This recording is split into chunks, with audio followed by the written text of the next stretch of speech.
Hi friends, welcome to the equity market Kannada. ಎಲ್ಲರೂ ನಮಸ್ಕಾರ. So ಇಲ್ಲಿವರೆಗೆ ನಾವು ಟೆಕ್ನಿಕಲ್ ಅನಲೈಸಲ್ಲಿ ಬೇಸಿಕ್ಸ್ ಆಗಿರ್ಬೋದು ಮತ್ತು ಇಂಡಿಕೇಟರ್ಸು, ಕ್ಯಾಂಡಲ್ಸ್ಟಿಕ್ಸು, ಸ್ವಲ್ಪ ಸ್ಟ್ರಾಟಜಿಗಳನ್ನು, ಸ್ವಲ್ಪ ಪ್ರೈಸ್ ಆ್ಯಕ್ಷನ್ಸ್ ಬಗ್ಗೆ ತಿಳ್ಕೊಂಡಿದ್ದೇವೆ. ಸೊ ಇನ್ನೂ ಇದೆ ಟೆಕ್ನಿಕಲ್ ಅನಲೈಸಲ್ಲಿ ಪ್ರೈಸ್ ಆ್ಯಕ್ಷನ್ಸ್ಗಳಿದೆ, ಟೆಕ್ನಿಕಲ್ ಕಾನ್ಸೆಪ್ಟ್ಗಳನ್ನೂ ಇವೆ ಮತ್ತು ಇನ್ನೂ ಇಂಪಾರ್ಟೆಂಟ್ ಸ್ಟ್ರಾಟಜಿಗಳನ್ನೂ ಇವೆ. ಅವೆಲ್ಲೂ ನಾವು ನೆಕ್ಸ್ಟ್ ಕ್ಲಾಸ್ಗಳನ್ನು ತಿಳ್ಕೊಳ್ಳೋಣ. ಅದರ ಜೊತೆಗೆ ನಾವು ಫ್ಯೂಚರ್ ಆ್ಯಂಡ್ ಆಪ್ಷನ್ಸ್ ಅನ್ನೋದು ಸ್ಟಾರ್ಟ್ ಮಾಡೋಣ. ಯಾಕಂದರೆ ಆಪ್ಷನ್ ಟ್ರೇಡಿಂಗ್ ಅನ್ನೋದು ಭಾಳಷ್ಟು ಮಾಡ್ತೇವೆ, ಫ್ಯೂಚರ್ ಟ್ರೇಡಿಂಗ್ ಅನ್ನೋದು ಭಾಳಷ್ಟು ಮಾಡ್ತೇವೆ. ಓನ್ಲಿ ನಾವು ಕ್ಯಾಶ್ ಟ್ರೇಡಿಂಗ್ ಬಗ್ಗೆ ತಿಳ್ಕೊಂಡ್ರೆ ಆಗೋದಿಲ್ಲ. ಹಾಗಾಗಿ ಫ್ಯೂಚರ್ ಆ್ಯಂಡ್ ಆಪ್ಷನ್ಸ್ ಅನ್ನೋದು ನಮ್ಗೆ ಇಂಪಾರ್ಟೆಂಟ್ ಆಗುತ್ತೆ. ಹಾಗಾಗಿ ಸೊ ಈ ಕ್ಲಾಸಿಂದ ಫ್ಯೂಚರ್ ಆ್ಯಂಡ್ ಆಪ್ಷನ್ಸ್ ಅನ್ನೋದು ಸ್ಟಾರ್ಟ್ ಮಾಡೋಣ. ಓಕೆ, ಸೊ ಯಾವುದೇ ಟಾಪಿಕ್ ಆಗಿರ್ಬೋದು ನಾವು ವೆರಿ ಸಿಂಪಲಾಗಿ ಅರ್ಥ ಮಾಡ್ಕೋಕ್ಕೆ ಪ್ರಯತ್ನಿಸಬೇಕು.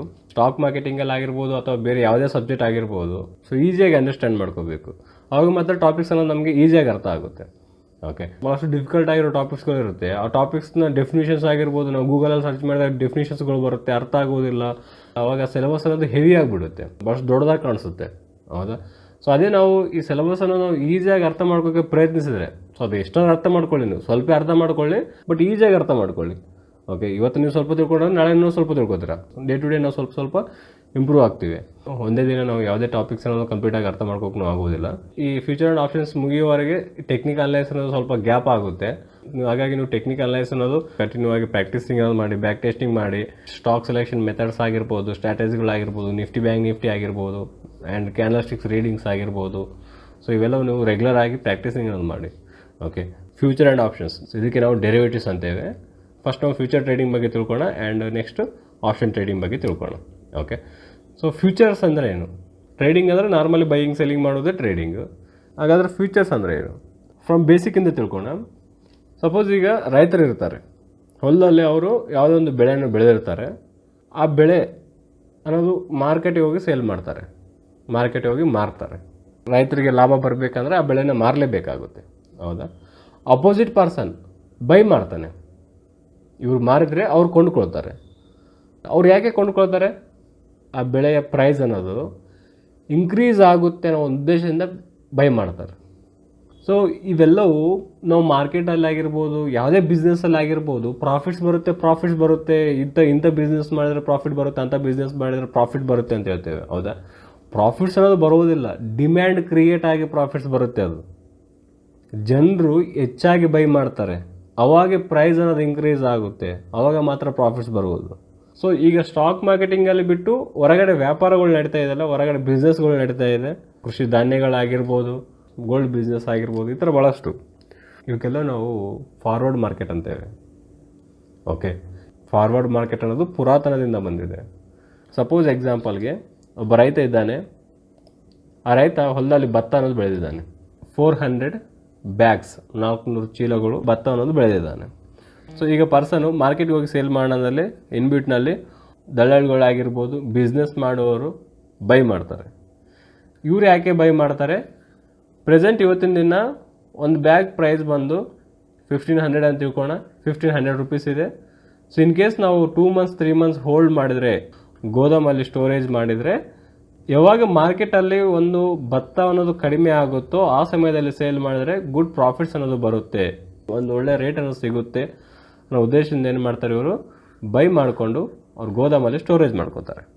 ಅದೇ ಥರ ಅವ್ರು 2-3 ಮಂತ್ಸ್ ಹೋಲ್ಡ್ ಮಾಡಿ ಆ ಭತ್ತ ಅನ್ನೋದು ಆಮೇಲೆ ರೈಸ್ ಮಿಲ್ಸ್ಗೆ ಆಗಿರ್ಬೋದು ಆಮೇಲೆ ಸೇಲನ್ನು ಮಾಡ್ತಾರೆ, ಅವ್ರು ಗುಡ್ ಪ್ರೈಸ್ ಅನ್ನೋದು ಬರುತ್ತೆ. ಹೌದಾ? ಇನ್ ಬಿಟ್ವೀನಲ್ಲಿರುವ ದಳ್ಳಾಳಿ ಆಗಿರ್ಬೋದು ಅಥವಾ ಬಿಸ್ನೆಸ್ ಮ್ಯಾನ್ ಆಗಿರ್ಬೋದು, ಅವರ ಉದ್ದೇಶ ಏನು? ಪ್ರೆಸೆಂಟ್ ನಾವು ಬೈ ಮಾಡಿ ಇಟ್ಕೊಂಡ್ರೆ ಅಪ್ಕಮಿಂಗ್ ಡೇಸಲ್ಲಿ ಪ್ರೈಸ್ ಅನ್ನೋದು ಇನ್ಕ್ರೀಸ್ ಆಗುತ್ತೆ. ಒಂದು ಭತ್ತದ ಪ್ರೈಸ್ ಆಗಿರ್ಬೋದು, ಯಾವುದೇ ಪ್ರಾಡಕ್ಟ್ ಆಗಿರ್ಬೋದು, ಅದ್ರ ಪ್ರೈಸ್ ಅನ್ನೋದು ಇನ್ಕ್ರೀಸ್ ಆಗುತ್ತೆ ಅನ್ನೋ ಉದ್ದೇಶದಿಂದ ಬೈ ಮಾಡ್ಕೊಂಡಿದ್ದಾರೆ. ಹೌದಾ? ಸೊ ಇವರು ಒಂದು ಥಿಂಕಿಂಗ್ ಏನಿದೆ, ಅಪ್ಕಮಿಂಗ್ ಡೇಸಲ್ಲಿ ಪ್ರೈಸ್ ಅನ್ನೋದು ಇನ್ಕ್ರೀಸ್ ಆಗುತ್ತೆ, ಹಾಗಾಗಿ ಬೈ ಮಾಡ್ತಾರೆ. ಹೊರಗಡೆ ನಡೆಯುವ ಪ್ರತಿಯೊಂದು ಡೀಲಿಂಗ್ಸ್ ಏನಿರುತ್ತಲ್ಲ ಅದಕ್ಕೆ ನಾವು ಫಾರ್ವರ್ಡ್ ಮಾರ್ಕೆಟ್ ಅಂತೇವೆ. ಇನ್ನೊಂದು ಎಕ್ಸಾಂಪಲ್ ಇದೆ ನೋಡಿ, ಫಾರ್ವರ್ಡ್ ಮಾರ್ಕೆಟ್ನ ಅರ್ಥ ಮಾಡ್ಕೋಕಿರೋ ಬೆಸ್ಟ್ ಎಕ್ಸಾಂಪಲ್ ಇದು. 2 ಪರ್ಸನ್ಸ್ ಇದ್ದಾರೆ. ಒಬ್ಬ ಗೋಲ್ಡ್ ಶಾಪ್ ಓನರ್ ಇದ್ದಾನೆ ಆ್ಯಂಡ್ ಗೋಲ್ಡ್ ಡೀಲರ್ ಇದ್ದಾನೆ. ಗೋಲ್ಡ್ ಶಾಪ್ ಓನರ್ಗೆ ಗೋಲ್ಡ್ ಅನ್ನೋದು ಬೇಕಾಗುತ್ತೆ, ಗೋಲ್ಡ್ ಡೀಲರ್ ಏನು ಮಾಡ್ತಾನೆ, ಗೋಲ್ಡ್ ಅನ್ನೋದು ಸಪ್ಲೈ ಮಾಡ್ತಾನೆ. ಈ ಗೋಲ್ಡ್ ಶಾಪ್ ಓನರ್ಗೆ ಇವರಿಗೆ 5 kg ಆಫ್ ಗೋಲ್ಡ್ ಅನ್ನೋದು ಬೇಕಾಗಿದೆ. ಇವರಿಗೆ ಗೋಲ್ಡ್ ಅನ್ನೋದು ಎಷ್ಟು ಬೇಕಾಗಿದೆ? 5 kg ಆಫ್ ಗೋಲ್ಡ್. ಈ ಗೋಲ್ಡ್ ಡೀಲರು 5 kg ಆಫ್ ಗೋಲ್ಡ್ನ ಸಪ್ಲೈ ಮಾಡೋಕ್ಕೆ ರೆಡಿ ಆಗ್ತಾರೆ.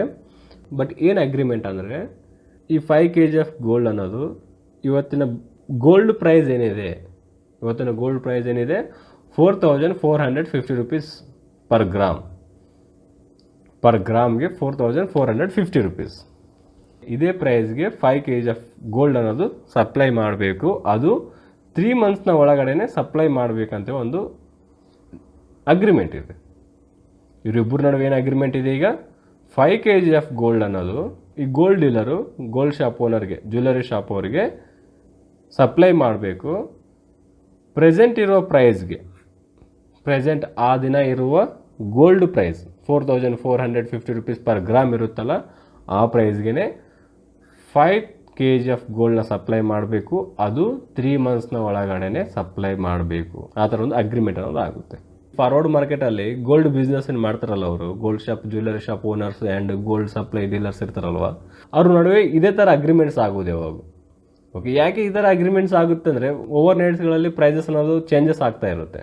ಒಂದು ಅಗ್ರಿಮೆಂಟ್ ಪ್ರೈಸಸ್ಗಳ ಮೇಲೇ ಅವರು ಸಪ್ಲೈ ಅನ್ನೋದು ಮಾಡ್ತಾರೆ. ಅದೇ ಎಕ್ಸಾಂಪಲ್ ನಾವಿಲ್ಲಿ ತೊಗೊತಾ ಇದ್ದೇವೆ. ಸೊ ಇಲ್ಲಿ ಪ್ರೆಸೆಂಟ್ ಅಗ್ರಿಮೆಂಟ್ ಏನು, 5 kg ಆಫ್ ಗೋಲ್ಡ್ನ ಈ ಗೋಲ್ಡ್ ಡೀಲರ್ನವರು ಸಪ್ಲೈ ಮಾಡಬೇಕು. ಪ್ರೆಸೆಂಟ್ ಇರೋ ಪ್ರೈಸ್ಗೆ 4450 ರುಪೀಸ್ ಪರ್ ಗ್ರಾಮ್ ಪ್ರಕಾರ 5 kg ಗೋಲ್ಡ್ನ ಸಪ್ಲೈ ಮಾಡಬೇಕು. ಅದು 3 ಮಂತ್ಸ್ ಟೈಮ್ ಪೀರಿಯಡ್ನ ಒಳಗಡೆ. ಇದು ಡೀಲಿಂಗ್ ಇದೆ ಯಾರ ನಡುವೆ? Gold shop owner and gold dealer ನಡುವೆ ಡೀಲಿಂಗ್ ಅನ್ನೋದು ಇದೆ. ಬೈಯರ್ ಯಾರು? ಗೋಲ್ಡ್ ಶಾಪ್ ಓನರ್ ಅನ್ನೋರು ಬೈಯರ್ ಆಗಿರ್ತಾರೆ. ಸೊ ABC ಜ್ಯುವೆಲರಿ ಶಾಪ್ ಓನರ್ನವರು ಬೈಯರ್ ಆಗಿರ್ತಾರೆ ಆ್ಯಂಡ್ XYZ ಗೋಲ್ಡ್ ಡೀಲರ್ ಅನ್ನೋರು ಸೇಲರ್ ಆಗಿರ್ತಾರೆ. ಇವ್ರು ಬೈಯರ್, ಇವ್ರು ಸೇಲರ್. ಹೌದಾ? ಈ ಅಗ್ರಿಮೆಂಟಲ್ಲಿ ಹೊರಗಡೆ ನಡೆಯುವುದೆಲ್ಲ ಫಾರ್ವರ್ಡ್ ಮಾರ್ಕೆಟ್. ಹೌದಾ? ಸೊ ಇವರಿಗೆ ನಾವು buyer of the forward contractor ಅಂತೇವೆ ಆ್ಯಂಡ್ ಸೇಲರ್ XYZ ಗೋಲ್ಡ್ ಡೀಲರ್ಗೆ seller of the forward market ಅಂತೇವೆ. ಸೊ ಈಗ ಬೇಸಿಕ್ಲಿ ಏನು ಗೊತ್ತಾಯಿತು, ಈ gold shop owner and gold shop dealer ಇದ್ದಾನೆ. ಸೊ ಗೋಲ್ಡ್ ಶಾಪ್ ಓನರ್ಗೆ 5 kg ಆಫ್ ಗೋಲ್ಡ್ ಬೇಕಾಗಿದೆ. ಪ್ರೆಸೆಂಟ್ ಈ ದಿನದ ಪ್ರೈಸ್ ಮೇಲೆ 4450 ರುಪೀಸ್ ಪರ್ ಗ್ರಾಮ್ ಪ್ರಕಾರ 5 kg ಆಫ್ ಗೋಲ್ಡ್ ಸಪ್ಲೈ ಮಾಡಬೇಕು. ಅದು 3 ಮಂತ್ಸ್ನ ಒಳಗಡೆ. ಹಾಗಾದರೆ ಈ 3 ಮಂತ್ಸ್ ಒಳಗಡೆ ಪ್ರೈಸಸ್ಸನ್ನು ಚೇಂಜ್ ಆಗ್ಬೋದಲ್ವ? ಪ್ರೈಸ್ ಆದರೂ ಇನ್ಕ್ರೀಸ್ ಆಗ್ಬೋದು ಅಥವಾ ಡಿಕ್ರೀಸ್ ಆಗ್ಬೋದು, ಸೇಮ್ ಪ್ರೈಸ್ಗೆ ಇರ್ಬೋದು. ಸೊ ಈ ಥರ ಆದರೆ ಯಾರಿಗೆ ಪ್ರಾಫಿಟ್ ಆಗುತ್ತೆ, ಯಾರಿಗೆ ಲಾಸ್ ಆಗುತ್ತೆ? 5 kg ಆಫ್ ಗೋಲ್ಡ್ ಪರ್ ಗ್ರಾಮ್ಗೆ 4450 ರುಪೀಸ್ ಪರ್ ಗ್ರಾಮ್, 4450 ರುಪೀಸ್ಗೆ per gram into 100 per gram. Okay, per gram into 5. ಹಾಗಾದರೆ ಎಷ್ಟಾಯಿತು? 2.25 crores ಅನ್ನೋದು ಆಗುತ್ತೆ. 5 kg ಆಫ್ ಗೋಲ್ಡ್ ಅನ್ನೋದು ಬೈ ಮಾಡ್ಕೋಬೇಕು ಅಂದ್ಕೊಂಡಲ್ಲಿ 2.25 crores ಅನ್ನೋದು ಬೇಕಾಗುತ್ತೆ. ಇಷ್ಟೊಂದು ಕ್ಯಾಪಿಟಲ್ ಅನ್ನೋದು ಬೇಕಾಗುತ್ತೆ.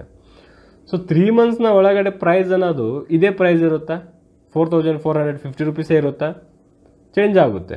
ಪ್ರೈಸ್ ಅನ್ನೋದು ಇನ್ಕ್ರೀಸ್ ಆದ್ರೆ ಆಗ್ಬೋದು, ಡಿಕ್ರೀಸ್ ಆಗ್ಬೋದು, ಸೇಮ್ ಪ್ರೈಸ್ ಆದ್ರೆ ಇರ್ಬೋದು. ಹಾಗಾದರೆ ಈ ಥರ ಆದಾಗ ಯಾರಿಗೆ ಪ್ರಾಫಿಟ್, ಯಾರಿಗೆ ಲಾಸ್? ಯಾವುದೇ ಬಿಸ್ನೆಸ್ ಆಗಿರ್ಬೋದು, 3 ಪಾಸಿಬಲ್ ಸಿನೇರಿಯೋಸ್ ಅನ್ನೋದು ಇರುತ್ತೆ.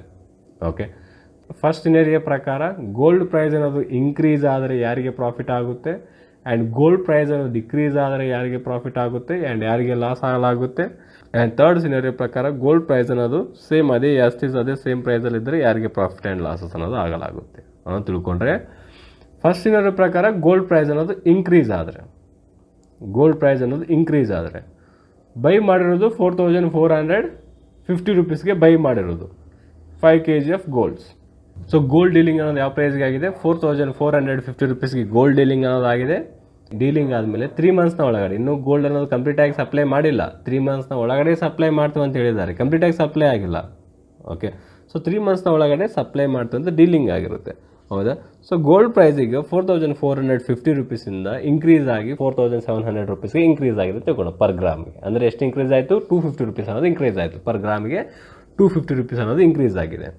ಸೊ ಹಾಗಾದರೆ ಯಾರಿಗೆ ಪ್ರಾಫಿಟ್, ಯಾರಿಗೆ loss? ABC jewellery shop owner 4450 ರುಪೀಸ್ಗೆ ಬೈ ಮಾಡಿದ್ದಾನೆ. ಹೌದಾ? XYZ ಅನ್ನೋ ಗೋಲ್ಡ್ ಡೀಲರ್ 4450 ರುಪೀಸ್ಗೆ ಸೇಲ್ ಮಾಡಿದ್ದಾನೆ. ಅಗ್ರಿಮೆಂಟ್ಸ್ ಏನು? ಇದೇ ಪ್ರೈಸ್ಗೆ ಸಪ್ಲೈ ಮಾಡಬೇಕು.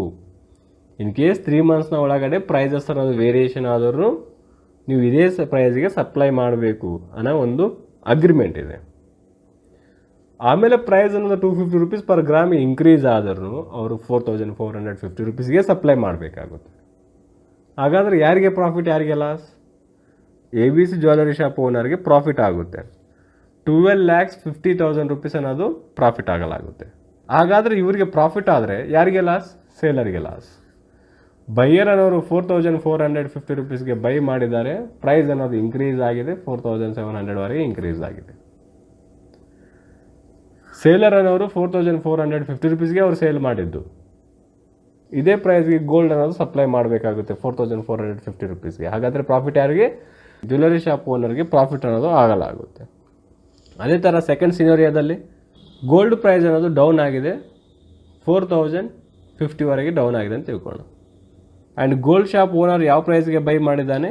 4450 ರುಪೀಸ್ಗೆ ಬೈ ಮಾಡಿದ್ದಾನೆ.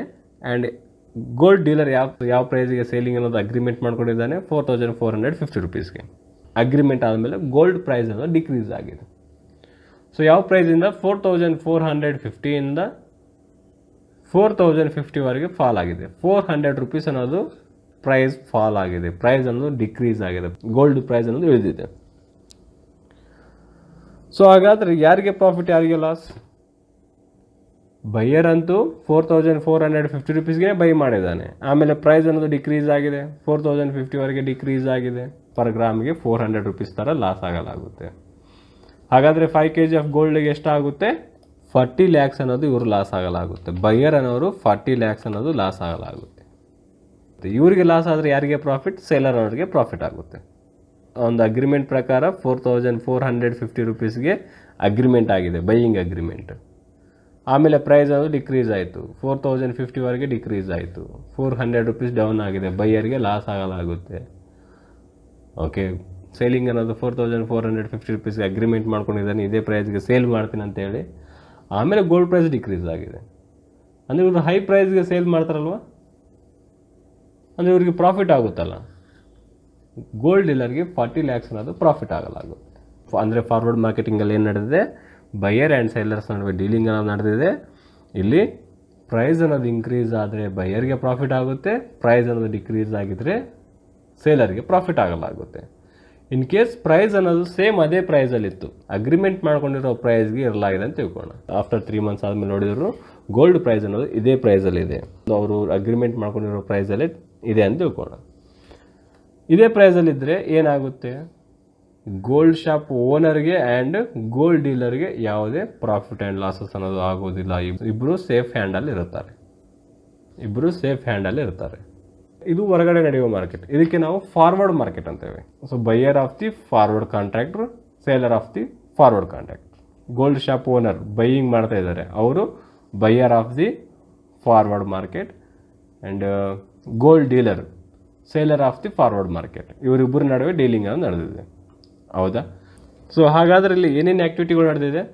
ಸೊ ಇವರು ಗೋಲ್ಡ್ ಡೀಲರ್ ಅನ್ನೋರು ಗೋಲ್ಡ್ ಅನ್ನೋದು ಗೋಲ್ಡ್ ಶಾಪ್ ಓನರ್ಗೆ ಸಪ್ಲೈ ಮಾಡಿದರೆ ಪೇಮೆಂಟ್ ಅನ್ನೋದು ಮಾಡ್ತಾನೆ, ಕ್ಯಾಶ್ ಅನ್ನೋದು ಕೊಡ್ತಾನೆ. ಅಂದರೆ ಫಿಸಿಕಲ್ ಸೆಟ್ಲ್ಮೆಂಟ್ ಇದೆ, ಒಂದು ಫಿಸಿಕಲ್ ಸೆಟ್ಲ್ಮೆಂಟ್ ಆದಮೇಲೆ ಒಂದು ಕ್ಯಾಶ್ ಸೆಟ್ಲ್ಮೆಂಟ್ ಅನ್ನೋದು ಆಗಲಾಗುತ್ತೆ, ಹೌದಾ? ಗೋಲ್ಡ್ ಅನ್ನೋದು ಫಿಸಿಕಲ್ ಸೆಟ್ಲ್ಮೆಂಟ್, ಪೇಮೆಂಟ್ ಮಾಡೋದು ಕ್ಯಾಶ್ ಸೆಟ್ಲ್ಮೆಂಟ್ ಆಗಲಾಗುತ್ತೆ. ಫಾರ್ವರ್ಡ್ ಮಾರ್ಕೆಟಿಂಗಲ್ಲಿರುವಂಥ ರಿಸ್ಕ್ ಏನು? ಫಾರ್ವರ್ಡ್ ಮಾರ್ಕೆಟ್ ಬಗ್ಗೆ ನಾವು ಏಕೆ ತಿಳ್ಕೊತಿದ್ದೇವೆ ಅಂದರೆ same equal to future market, stock ಮಾರ್ಕೆಟಿಂಗಲ್ಲಿ. ಸೊ ಯಾಕೆ ಫ್ಯೂಚರ್ಸ್ಗಳನ್ನ ಬೈ ಮಾಡಬೇಕು ಅನ್ನೋ ಒಂದು ರೀಸನ್ ನಮಗೆ ತಿಳಿಬೇಕು ಅಂದ್ಕೊಂಡಲ್ಲಿ ಫಾರ್ವರ್ಡ್ ಮಾರ್ಕೆಟ್ಸ್ನ ಬಗ್ಗೆ ನಮಗೆ ತಿಳಿಬೇಕಾಗುತ್ತೆ.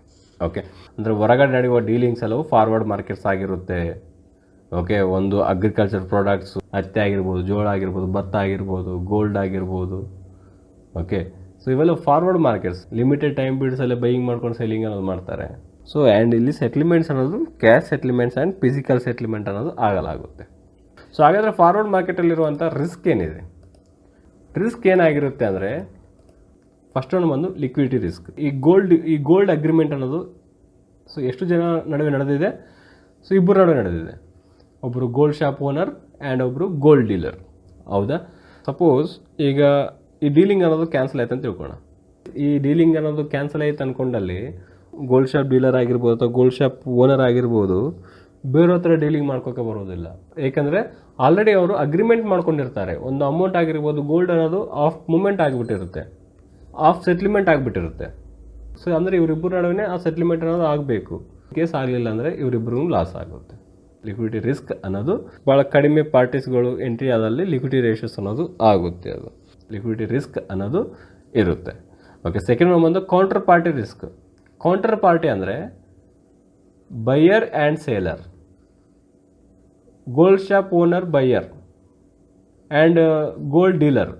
ಗೋಲ್ಡ್ ಶಾಪ್ ಓನರ್ ಯಾವ ಪ್ರೈಸ್ಗೆ ಬೈ ಮಾಡ್ತಾನೆ? 4450 ರುಪೀಸ್ಗೆ ಪರ್ ಗ್ರಾಮ್ ಥರ ಬೈ ಮಾಡ್ತಾ ಇದ್ದಾನೆ. ಆ್ಯಂಡ್ ಸೇಲರ್ ಅನ್ನೋರು 4450 ರುಪೀಸ್ಗೆ ಸೇಲಿಂಗ್ ಮಾಡೋದಾಗಿ ಅಗ್ರಿಮೆಂಟ್ ಅನ್ನೋದು ನಡೆದಿದೆ. ಆ್ಯಂಡ್ ಪ್ರೈಸ್ ಅನ್ನೋದು ಇಂಕ್ರೀಸ್ ಆಯ್ತು ಅಂತ ತಿಳ್ಕೊಳ್ಳೋಣ. ಪ್ರೈಸ್ ಇಂಕ್ರೀಸ್ ಆಗಿ 4700ವರೆಗೆ ಇಂಕ್ರೀಸ್ ಆಗಿದೆ. ಇದು ಬೈಯರ್ಗೆ ಪ್ರಾಫಿಟ್ ಆಗುತ್ತೆ, ಗೋಲ್ಡ್ ಶಾಪ್ ಓನರ್ಗೆ ಪ್ರಾಫಿಟ್ ಆಗುತ್ತೆ. ಹಾಗಾದ್ರೆ ಲಾಸ್ ಯಾರಿಗೆ? ಗೋಲ್ಡ್ ಡೀಲರ್ಗೆ ಲಾಸ್ ಆಗಲಾಗುತ್ತೆ. ಸೊ ಅಗ್ರಿಮೆಂಟ್ ಪ್ರಕಾರ 3 ಮಂತ್ಸ್ ಅನ್ನೋದು ಕಂಪ್ಲೀಟ್ ಆಗಿದೆ. 3 ಮಂತ್ಸಲ್ಲಿ ಗೋಲ್ಡ್ನ ಪ್ರೈಸ್ ಅನ್ನೋದು ಇಂಕ್ರೀಸ್ ಆಗಿದೆ ಅಂದಲ್ಲಿ ಗೋಲ್ಡ್ ಶಾಪ್ ಓನರ್ಗೆ ಪ್ರಾಫಿಟ್ ಆಗಲಾಗುತ್ತೆ, ಗೋಲ್ಡ್ ಡೀಲರ್ಗೆ ಲಾಸ್ ಆಗಲಾಗುತ್ತೆ. ಭಾಳಷ್ಟು ಲಾಸ್ ಆಗಿಬಿಡುತ್ತೆ. ಕೌಂಟರ್ ಪಾರ್ಟಿ ರಿಸ್ಕ್ ಅನ್ನೋದು ಜಾಸ್ತಿ ಇರುತ್ತೆ. ಬಟ್ ಸ್ಟಾಕ್ ಮಾರ್ಕೆಟಿಂಗಲ್ಲಿ ಆ ಥರ ಆಗೋದಿಲ್ಲ, ತಿಳ್ಕೊಳ್ಳೋದ್ರ ಬಗ್ಗೆ. ನೆಕ್ಸ್ಟ್ ಒಂದು ಬಂದು ರೆಗ್ಯುಲೇಟರಿ ರಿಸ್ಕ್. ಫಾರ್ವರ್ಡ್ ಮಾರ್ಕೆಟಲ್ಲಿ gold shop owner and gold dealer, so ಇವರಿಬ್ಬರ ನಡುವೆ ಅಗ್ರಿಮೆಂಟ್ ಅನ್ನೋದು ಮಾಡ್ಕೊಂಡಿದ್ದಾರೆ. ಇನ್ ಕೇಸ್ ಇವ್ರ ನಡುವೆ ಮಿಸ್ಕಮ್ಯುನಿಕೇಷನ್ ಅಥವಾ ಒಂದು ವೈಲೇಷನ್ ಕ್ರಿಯೇಟ್ ಆಗಿದ್ದಲ್ಲಿ, ಸೊ ಯಾರು ಇವ್ರನ್ನ ಕಂಟ್ರೋಲ್ ಮಾಡೋದು? ಯಾರೂ ಕಂಟ್ರೋಲ್ ಮಾಡೋಕ್ಕಾಗೋದಿಲ್ಲ. ಇವರ ಬಿಸ್ನೆಸ್ ಅನ್ನೋದು ಇವರೇ ಒಂದು ನಂಬಿಕೆ ಮೇಲೆ ನಡಿಬೇಕಾಗುತ್ತೆ, ಇವರೊಂದು ನಂಬಿಕೆ ಮೇಲೆ ನಡೆಸಬೇಕಾಗುತ್ತೆ. ಕಂಟ್ರೋಲ್ ಸಿಸ್ಟಮ್ ಇಲ್ಲ, ಯಾವುದೇ ರೆಗ್ಯುಲೇಟರಿ ಅನ್ನೋದಿಲ್ಲ. ಕಂಟ್ರೋಲ್ ಸಿಸ್ಟಮ್ ಇಲ್ಲ ಅಂದರೆ ಏನಾಗುತ್ತೆ? ರಿಸ್ಕಿ ಆಗುತ್ತೆ. ಅದು ಯಾರಾದರೂ ಒಬ್ಬರು ಮೋಸ ಮಾಡಿರಂದ್ರೂ ಅದು ಅಪೋಸಿಟ್ ಪರ್ಸನ್ಗೆ ಲಾಸ್ ಆಗಲಾಗುತ್ತೆ. ಹೊರಗಡೆ ನಡೆಯುವ ಅಗ್ರಿಮೆಂಟ್ಸ್ಗಳಲ್ಲಿ ಯಾವುದೇ ಒಂದು ಕಂಟ್ರೋಲ್ ಸಿಸ್ಟಮ್ ಅನ್ನೋದು ಇರುವುದಿಲ್ಲ. ಹಾಗಾಗಿ ಅಲ್ಲಿ ರೆಗ್ಯುಲೇಟರಿ ರಿಸ್ಕ್ ಅನ್ನೋದು ಇರಲಾಗುತ್ತೆ. ಓಕೆ, ಸೊ ನೆಕ್ಸ್ಟ್ ಒಂದು ಬಂದು ರಿಜಿಡಿಟಿ. ಇವ್ರ ಅಗ್ರಿಮೆಂಟ್ ಎಷ್ಟಿದೆ? 3 ಮಂತ್ಸ್ನ ಒಳಗಡೆ ಗೋಲ್ಡ್ ಅನ್ನೋದು ಸಪ್ಲೈ ಮಾಡಬೇಕು. ಸೊ ಈಗ ಬೈಯರ್ ಇದ್ದಾನೆ, ಬೈಯರ್ಗೆ ಬೈ ಮಾಡ್ಕೊಂಡ್ಮೇಲೆ ಪ್ರೈಸ್ ಅನ್ನೋದು ಇನ್ಕ್ರೀಸ್ ಆದರೆ ಪ್ರಾಫಿಟ್ ಆಗುತ್ತೆ. ಅಪೋಸಿಟ್ ಪರ್ಸನ್ ಸೇಲರ್ ಇದ್ದಾನೆ, ಸೇಲರ್ಗೆ ಸೇಲ್ ಮಾಡಿದ ಮೇಲೆ ಪ್ರೈಸ್ ಅನ್ನೋದು ಡಿಕ್ರೀಸ್ ಆದರೆ ಸೇಲರ್ಗೆ ಪ್ರಾಫಿಟ್ ಆಗಲಾಗುತ್ತೆ. ಈಗ 3 ಮಂತ್ಸ್ನೊಳಗಡೆ ಈ ಅಗ್ರಿಮೆಂಟ್ ಮಾಡ್ಕೊಂಡ್ಮೇಲೆ ಸೇಲರ್ಗೆ ಅನಿಸುತ್ತೆ ಪ್ರೈಸ್ ಅನ್ನೋದು ಇನ್ಕ್ರೀಸ್ ಆಗುತ್ತೆ, ಈ ಡೀಲಿಂಗ್ ಅನ್ನೋದು ಕ್ಯಾನ್ಸಲ್ ಮಾಡ್ಕೊಂಡ್ರೆ ಚೆನ್ನಾಗಿರುತ್ತೆ ಅಂತೇಳಿ ಸೇಲರ್ಗೆ ಅನಿಸುತ್ತೆ. ಅಥವಾ ಬೈಯರ್ಗೆ ಪ್ರೈಸ್ ಅನ್ನೋದು ಡಿಕ್ರೀಸ್ ಆಗುತ್ತೆ, ಪ್ರೈಸ್ ಡಿಕ್ರೀಸ್ ಆದಾಗ ಬೈಯರ್ಗೆ ಲಾಸ್ ಆಗುತ್ತೆ, ಗೋಲ್ಡ್ ಶಾಪ್ ಓನರ್ಗೆ ಲಾಸ್ ಆಗುತ್ತೆ ಅಂತ ತಿಳ್ಕೊಂಡಾಗ ಈ ಡೀಲಿಂಗ್ ಕ್ಯಾನ್ಸಲ್ ಮಾಡ್ಕೊಳ್ಳೋಣ ಅಂತೇಳಿ ಅನಿಸುತ್ತೆ ಅವ್ರಿಗೆ. ಬಟ್ ಅಪೋಸಿಟ್ ಪರ್ಸನ್ ಒಪ್ಪಬೇಕಲ್ವ? ಈ ಥರದೊಂದು ಪ್ರಾಬ್ಲಮ್ಸ್ ಅನ್ನೋದು ಆಗ್ತಾ ಇರುತ್ತೆ. ಅಗ್ರಿಮೆಂಟ್ಸ್ ಅನ್ನೋದು ಕಂಪ್ಲೀಟ್ ಆಗೋಣ ಮುಂಚೆ ಆ ಅಗ್ರಿಮೆಂಟ್ ಅನ್ನೋದು ಕ್ಯಾನ್ಸಲ್ ಕ್ಲೋಸ್ ಮಾಡ್ಕೊಂಡು ಅಂದ್ರೂ ಈ ಫಾರ್ವರ್ಡ್ ಮಾರ್ಕೆಟಿಂಗಲ್ಲಿ ರಿಸ್ಕಿ ಆಗಿರುತ್ತೆ. ಅದೇ ಈ ರಿಜಿಡಿಟಿ ಆಗಿರುತ್ತೆ. ಅಂದರೆ ಆಫ್ ವೇ ಟೈಮಲ್ಲಿ ಅವರು ಅಗ್ರಿಮೆಂಟ್ ಅನ್ನೋದು ಕ್ಲೋಸ್ ಮಾಡ್ಕೋಕ್ಕೆ ಬರುವುದಿಲ್ಲ. ಸೊ ಇಬ್ಬರ ನಡುವೆ ಒಂದು ಮ್ಯೂಚುವಲ್ ಅಂಡರ್ಸ್ಟ್ಯಾಂಡ್ಮೆಂಟ್ ಇದೆ ಅಂದರೆ ಅವ್ರು ಕ್ಲೋಸ್ ಮಾಡ್ಕೋಬೋದು. ನಾರ್ಮಲಿ ಬಿಸ್ನೆಸ್ಗಳನ್ನೋದು ಬಿಸ್ನೆಸ್ ಥರ ನಡೆಯುತ್ತೆ. ಯಾವುದೇ ಥರದೊಂದು ಫೀಲಿಂಗ್ಸ್ಗಳಿಂದ ಬಿಸ್ನೆಸ್ಗಳು ನಡೆಯುವುದಿಲ್ಲ. ಫೀಲಿಂಗ್ಸ್ಗಳು ಇನ್ವಾಲ್ವ್ ಆಗಿದ್ರೆ ಬಿಸ್ನೆಸ್ ಅನ್ನೋದು ಪರ್ಫೆಕ್ಟಾಗಿ ನಡೆಯೋದಿಲ್ಲ. ಅದೇ ಥರ ಸ್ಟಾಕ್ ಮಾರ್ಕೆಟಿಂಗಲ್ಲಿ ಎಮೋಷನ್ಸ್ ಅನ್ನೋದು ಇದೆ ಅಂದರೆ ಸ್ಟಾಕ್ ಮಾರ್ಕೆಟಿಂಗಲ್ಲಿ ನಾವು ಟ್ರೇಡಿಂಗ್ ಮಾಡೋಕ್ಕೆ ಬರೋದಿಲ್ಲ. ಓಕೆ, ಸೊ ಈ ಥರ ಫಾರ್ವರ್ಡ್ ಮಾರ್ಕೆಟಿಂಗ್ ನಡೆಯುತ್ತೆ. ಪ್ರೆಸೆಂಟ್ ಈಗನು gold shop owners and gold dealer ನಡುವೆ ಇದೇ ಥರದೊಂದು ಅಗ್ರಿಮೆಂಟ್ಸ್ ಅನ್ನೋದು ನಡೆಯಲಾಗುತ್ತೆ. ಓಕೆ, ಇದಕ್ಕೆ ನಾವು ಫಾರ್ವರ್ಡ್ ಮಾರ್ಕೆಟ್ ಅಂತೇವೆ. ಓಕೆ, ಸೊ ಹಾಗಾದರೆ ಈ ಫಾರ್ವರ್ಡ್ ಮಾರ್ಕೆಟಿಗೆ ಮತ್ತು ಸ್ಟಾಕ್ ಮಾರ್ಕೆಟಿಗೆ ಏನು ಸಂಬಂಧ ಅಂದರೆ ಸಿಂಪಲ್. ಇಲ್ಲಿ ಗೋಲ್ಡ್ ಶಾಪ್ ಓನರ್ ಏನು ಮಾಡ್ತಾನೆ? ಗೋಲ್ಡ್ ಅನ್ನೋದು ಬೈ ಮಾಡ್ತಾನೆ. 3 ಮಂತ್ಸ್ನ ಒಳಗಡೆ ಪ್ರೈಸ್ ಅನ್ನೋದು ಇನ್ಕ್ರೀಸ್ ಆಗ್ಬೋದು ಅನ್ನೋ ಉದ್ದೇಶದಿಂದ ಪ್ರೆಸೆಂಟ್ ಇರೋ ಪ್ರೈಸ್ಗೆ 5 kg ಆಫ್ ಗೋಲ್ಡ್ ಅನ್ನೋದು ಬೈ ಮಾಡ್ತಾನೆ. ಹೌದಾ? ಆ್ಯಂಡ್ ಅಪೋಸಿಟಲ್ಲಿರೋ ಪರ್ಸನ್ ಗೋಲ್ಡ್ ಡೀಲರ್ ಏನು ಮಾಡ್ತಾನೆ? ಪ್ರೈಸ್ ಅನ್ನೋದು 3 ಮಂತ್ಸ್ನ ಒಳಗಡೆ ಫಾಲ್ ಆಗ್ಬೋದೇನೋ ಅನ್ನೋ ಉದ್ದೇಶದಿಂದ ಗೋಲ್ಡ್ ಡೀಲರ್ನು ಸೇಲ್ ಮಾಡ್ತಾನೆ. ಓಕೆ, ಸೇಮ್ ಅದೇ ಥರ ಸ್ಟಾಕ್ ಮಾರ್ಕೆಟಿಂಗಲ್ಲಿ ಸ್ಟಾಕ್ಸ್ ಅನ್ನೋದು ಅಪ್ಕಮಿಂಗ್ ಡೇಸಲ್ಲಿ ಪ್ರೈಸ್ ಅನ್ನೋದು ಇನ್ಕ್ರೀಸ್ ಆಗ್ಬೋದೇನು ಅಂತೇಳಿ ನಾವು ಫ್ಯೂಚರ್ಸ್ಗಳನ್ನ ಬೈ ಮಾಡ್ತೇವೆ. ಅದೇ ಥರ ಸ್ಟಾಕ್ನ ಪ್ರೈಸ್ ಅನ್ನೋದು ಡಿಕ್ರೀಸ್ ಆಗ್ಬೋದೇನೋ ಅಂತೇಳಿ ಫ್ಯೂಚರ್ಸ್ಗಳನ್ನ ನಾವು ಸೇಲ್ ಮಾಡಲಾಗುತ್ತೆ. ಸ್ಟಾಕ್ನ ಪ್ರೈಸ್ ಅನ್ನೋದು ಇನ್ಕ್ರೀಸ್ ಆಗುತ್ತೆ ಅಂದ್ಕೊಂಡಾಗ ನಾವು ಸ್ಟಾಕ್ಸ್ನ ಫ್ಯೂಚರ್ಸ್ಗಳನ್ನ ಬೈ ಮಾಡ್ತೇವೆ. ಅದೇ ಥರ ಸ್ಟಾಕ್ನ ಪ್ರೈಸ್ ಅನ್ನೋದು ಡಿಕ್ರೀಸ್ ಆಗುತ್ತೆ, ಅಪ್ಕಮಿಂಗ್ ಡೇಸಲ್ಲಿ ಸ್ಟಾಕ್ನ ಪ್ರೈಸ್ ಅನ್ನೋದು ಫಾಲ್ ಆಗುತ್ತೆ, ಡಿಕ್ರೀಸ್ ಆಗುತ್ತೆ ಅನ್ನೋ ಸಮಯದಲ್ಲಿ ನಾವು ಫ್ಯೂಚರ್ಸ್ಗಳನ್ನ ಸೇಲಿಂಗ್ ಮಾಡ್ತೇವೆ. ಸೊ ಹೊರಗಡೆ ನಡೆಯುವ ಈ ಥರ ಅಗ್ರಿಮೆಂಟ್ಸ್ಗಳಿಗೆ ನಾವು ಫಾರ್ವರ್ಡ್ ಮಾರ್ಕೆಟ್ ಅಂತೇವೆ. ಸೊ ಸ್ಟಾಕ್ ಮಾರ್ಕೆಟಿಂಗಲ್ಲಿ ಸ್ಟಾಕ್ಸ್ಗಳ ಮೇಲೆ ನಡೆಯುವ ಒಂದು ಅಗ್ರಿಮೆಂಟ್ಸ್ಗೆ ನಾವು ಫ್ಯೂಚರ್ ಮಾರ್ಕೆಟ್ ಅಂತೇವೆ. ಸೊ ಈಗ ಫಾರ್ವರ್ಡ್ ಮಾರ್ಕೆಟ್ ಆ್ಯಂಡ್ ಫ್ಯೂಚರ್ ಮಾರ್ಕೆಟ್ಸಲ್ಲಿ ಏನಾಗುತ್ತೆ? ಒಂದು ಅಂಡರ್ಲೈಯಿಂಗ್ ಅಸೆಟ್, ಓಕೆ, ಗೋಲ್ಡ್ ಅನ್ನೋದು ಯಾವ ಥರ ತೊಗೊಂಡಿದ್ದಾರೋ ಅದೇ ಥರ ಸ್ಟಾಕ್ ಮಾರ್ಕೆಟಿಂಗಲ್ಲಿ ಸ್ಟಾಕ್ಸ್ ಅನ್ನೋದು ತೊಗೊಲಾಗುತ್ತೆ. ಅವಕ್ಕೆ ನಾವು ಅಂಡರ್ಲೈಯಿಂಗ್ ಅಸೆಟ್ ಅಂತೇವೆ. ಓಕೆ, ನೆಕ್ಸ್ಟ್ ಸ್ಟ್ಯಾಂಡರ್ಡೈಸ್ಡ್ ಕಾಂಟ್ರಾಕ್ಟ್ಸ್ ಅಂದರೆ buyers and sellers gold shop ಅಗ್ರಿಮೆಂಟಲ್ಲಿ ನೋಡ್ಕೊಂಡಿವೆ. ಇಬ್ಬರು 5 kg ಈಕ್ವಲ್ 5 kg ಅನ್ನೋದೇ ಡೀಲಿಂಗ್ ಅನ್ನೋದು ಆಗಿದೆ. ಸೇಮ್ ಅದೇ ಥರ ಫ್ಯೂಚರ್ ಮಾರ್ಕೆಟಲ್ಲಿ ಬೈಯರ್ಸ್ ಆ್ಯಂಡ್ ಸೇಲರ್ಸ್ ನಡುವೆ ನಂಬರ್ ಆಫ್ ಶೇರ್ಸ್ಗಳು ಈಕ್ವಲ್ ನಂಬರ್ ಆಫ್ ಶೇರ್ಸ್ಗಳಿಂದ ಒಂದು ಅಗ್ರಿಮೆಂಟ್ಸ್ ಅನ್ನೋದು ಆಗಲಾಗುತ್ತೆ. ಅದಕ್ಕೆ ನಾವು ಸ್ಟ್ಯಾಂಡರ್ಡೈಸ್ಡ್ ಕಾಂಟ್ರಾಕ್ಟರ್ಸ್ ಅಂತೇವೆ. ಬೈಯರ್ ಅನ್ನೋರು ಫ್ಯೂಚರ್ ಮಾರ್ಕೆಟಲ್ಲಿ 1000 ಶೇರ್ಸ್ನ ಬೈ ಮಾಡ್ತಿದ್ದಾರೆ ಅಂದರೆ ಸೇಲರ್ ಅನ್ನೋರು 1000 ಶೇರ್ಸ್ನ ಸೇಲ್ ಮಾಡಬೇಕಾಗುತ್ತೆ. ಓಕೆ, ಅದಕ್ಕೆ ನಾವು ಸ್ಟ್ಯಾಂಡರ್ಡೈಸ್ಡ್ ಕಾಂಟ್ರಾಕ್ಟರ್ಸ್ ಅಂತೇವೆ. ಆ್ಯಂಡ್ ಸ್ಟಾಕ್ ಮಾರ್ಕೆಟಿಂಗಲ್ಲಿ ಫ್ಯೂಚರ್ ಟ್ರೇಡಿಂಗ್ ಅನ್ನೋದು ವೆರಿ ಈಸಿಯಾಗಿ ಮಾಡ್ಬೋದು. ಈಗ ಫಾರ್ವರ್ಡ್ ಮಾರ್ಕೆಟ್ ಗೋಲ್ಡ್ ಎಕ್ಸಾಂಪಲಲ್ಲಿ ಓನ್ಲಿ 2% ಇದ್ದಾರೆ, ಅಲ್ಲಿ ಅವ್ರ ನಡುವೆ ಬೈಯಿಂಗ್ ಸೆಲ್ಲಿಂಗ್ ಆ್ಯಕ್ಟಿವಿಟಿ ಆಗ್ತಾ ಇತ್ತು. ಸ್ಟಾಕ್ ಮಾರ್ಕೆಟಿಂಗಲ್ಲಿ ಏನಾಗುತ್ತೆ, ಇವತ್ತು ಬೈ ಮಾಡ್ಕೊಂಡಿದ್ದೇವೆ, 1 ಮಂತ್ವರೆಗೆ ಕಾಂಟ್ರಾಕ್ಟ್ ನೋಟ್ ಇದೆ, ಅಗ್ರಿಮೆಂಟ್ ಇದೆ ಅಂದ್ಕೊಂಡಲ್ಲಿ ಈ ಸಮಯದ ಒಳಗಡೆ ನಾವು ಬೇರೆಯವ್ರಿಗೆ ಸೇಲ್ ಮಾಡ್ಬೋದು. ಹಾಗೆ ಪ್ರೆಸೆಂಟ್ ಈಗ ಬೈ ಮಾಡಿಕೊಂಡು ನೆಕ್ಸ್ಟ್ ಟೈಮಲ್ಲೇ ನಾವು ಸೇಲ್ ಮಾಡ್ಬೋದು. ಹಾಗಾದರೆ ಸ್ಟಾಕ್ ಮಾರ್ಕೆಟಿಂಗಲ್ಲಿ ಈ ಫ್ಯೂಚರ್ ಮಾರ್ಕೆಟ್ಸ್ನ ಯಾರು ಕಂಟ್ರೋಲ್ ಮಾಡೋದು, ಯಾರು ರೆಗ್ಯುಲೇಟ್ ಮಾಡ್ತಾರೆ? ಸೊ ಯಾರು ರೆಗ್ಯುಲೇಟ್ ಮಾಡ್ತಾರೆ? ಸೆಬಿ ಅನ್ನೋರು ರೆಗ್ಯುಲೇಟ್ ಮಾಡ್ತಾರೆ. ಸೊ ವೆರಿ ಸ್ಟ್ರಿಕ್ಟ್ ಆಗಿರುವಂಥ ರೂಲ್ಸ್ಗಳನ್ನ ಇವರು ಅಪ್ಲೈ ಮಾಡ್ತಾರೆ. ಅದೇ ಥರ ನಾವು ಫಾಲೋ ಮಾಡಬೇಕಾಗುತ್ತೆ.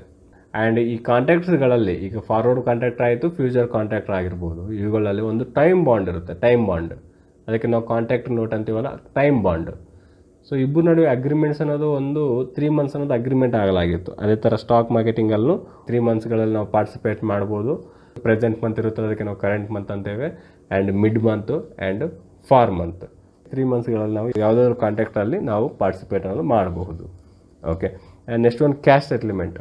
ಫಾರ್ವರ್ಡ್ ಮಾರ್ಕೆಟಲ್ಲಿ ಫಿಸಿಕಲ್ ಸೆಟ್ಲ್ಮೆಂಟ್ ಆಗ್ತಾ ಇತ್ತು ಪ್ಲಸ್ ಕ್ಯಾಶ್ ಸೆಟ್ಲ್ಮೆಂಟನ್ನು ಆಗ್ತಾ ಇತ್ತು. ಬಟ್ ಸ್ಟಾಕ್ ಮಾರ್ಕೆಟಿಂಗಲ್ಲಿ ಓನ್ಲಿ ಕ್ಯಾಶ್ ಸೆಟ್ಲ್ಮೆಂಟ್ ಅನ್ನೋದು ಮಾತ್ರ ಆಗಲಾಗುತ್ತೆ.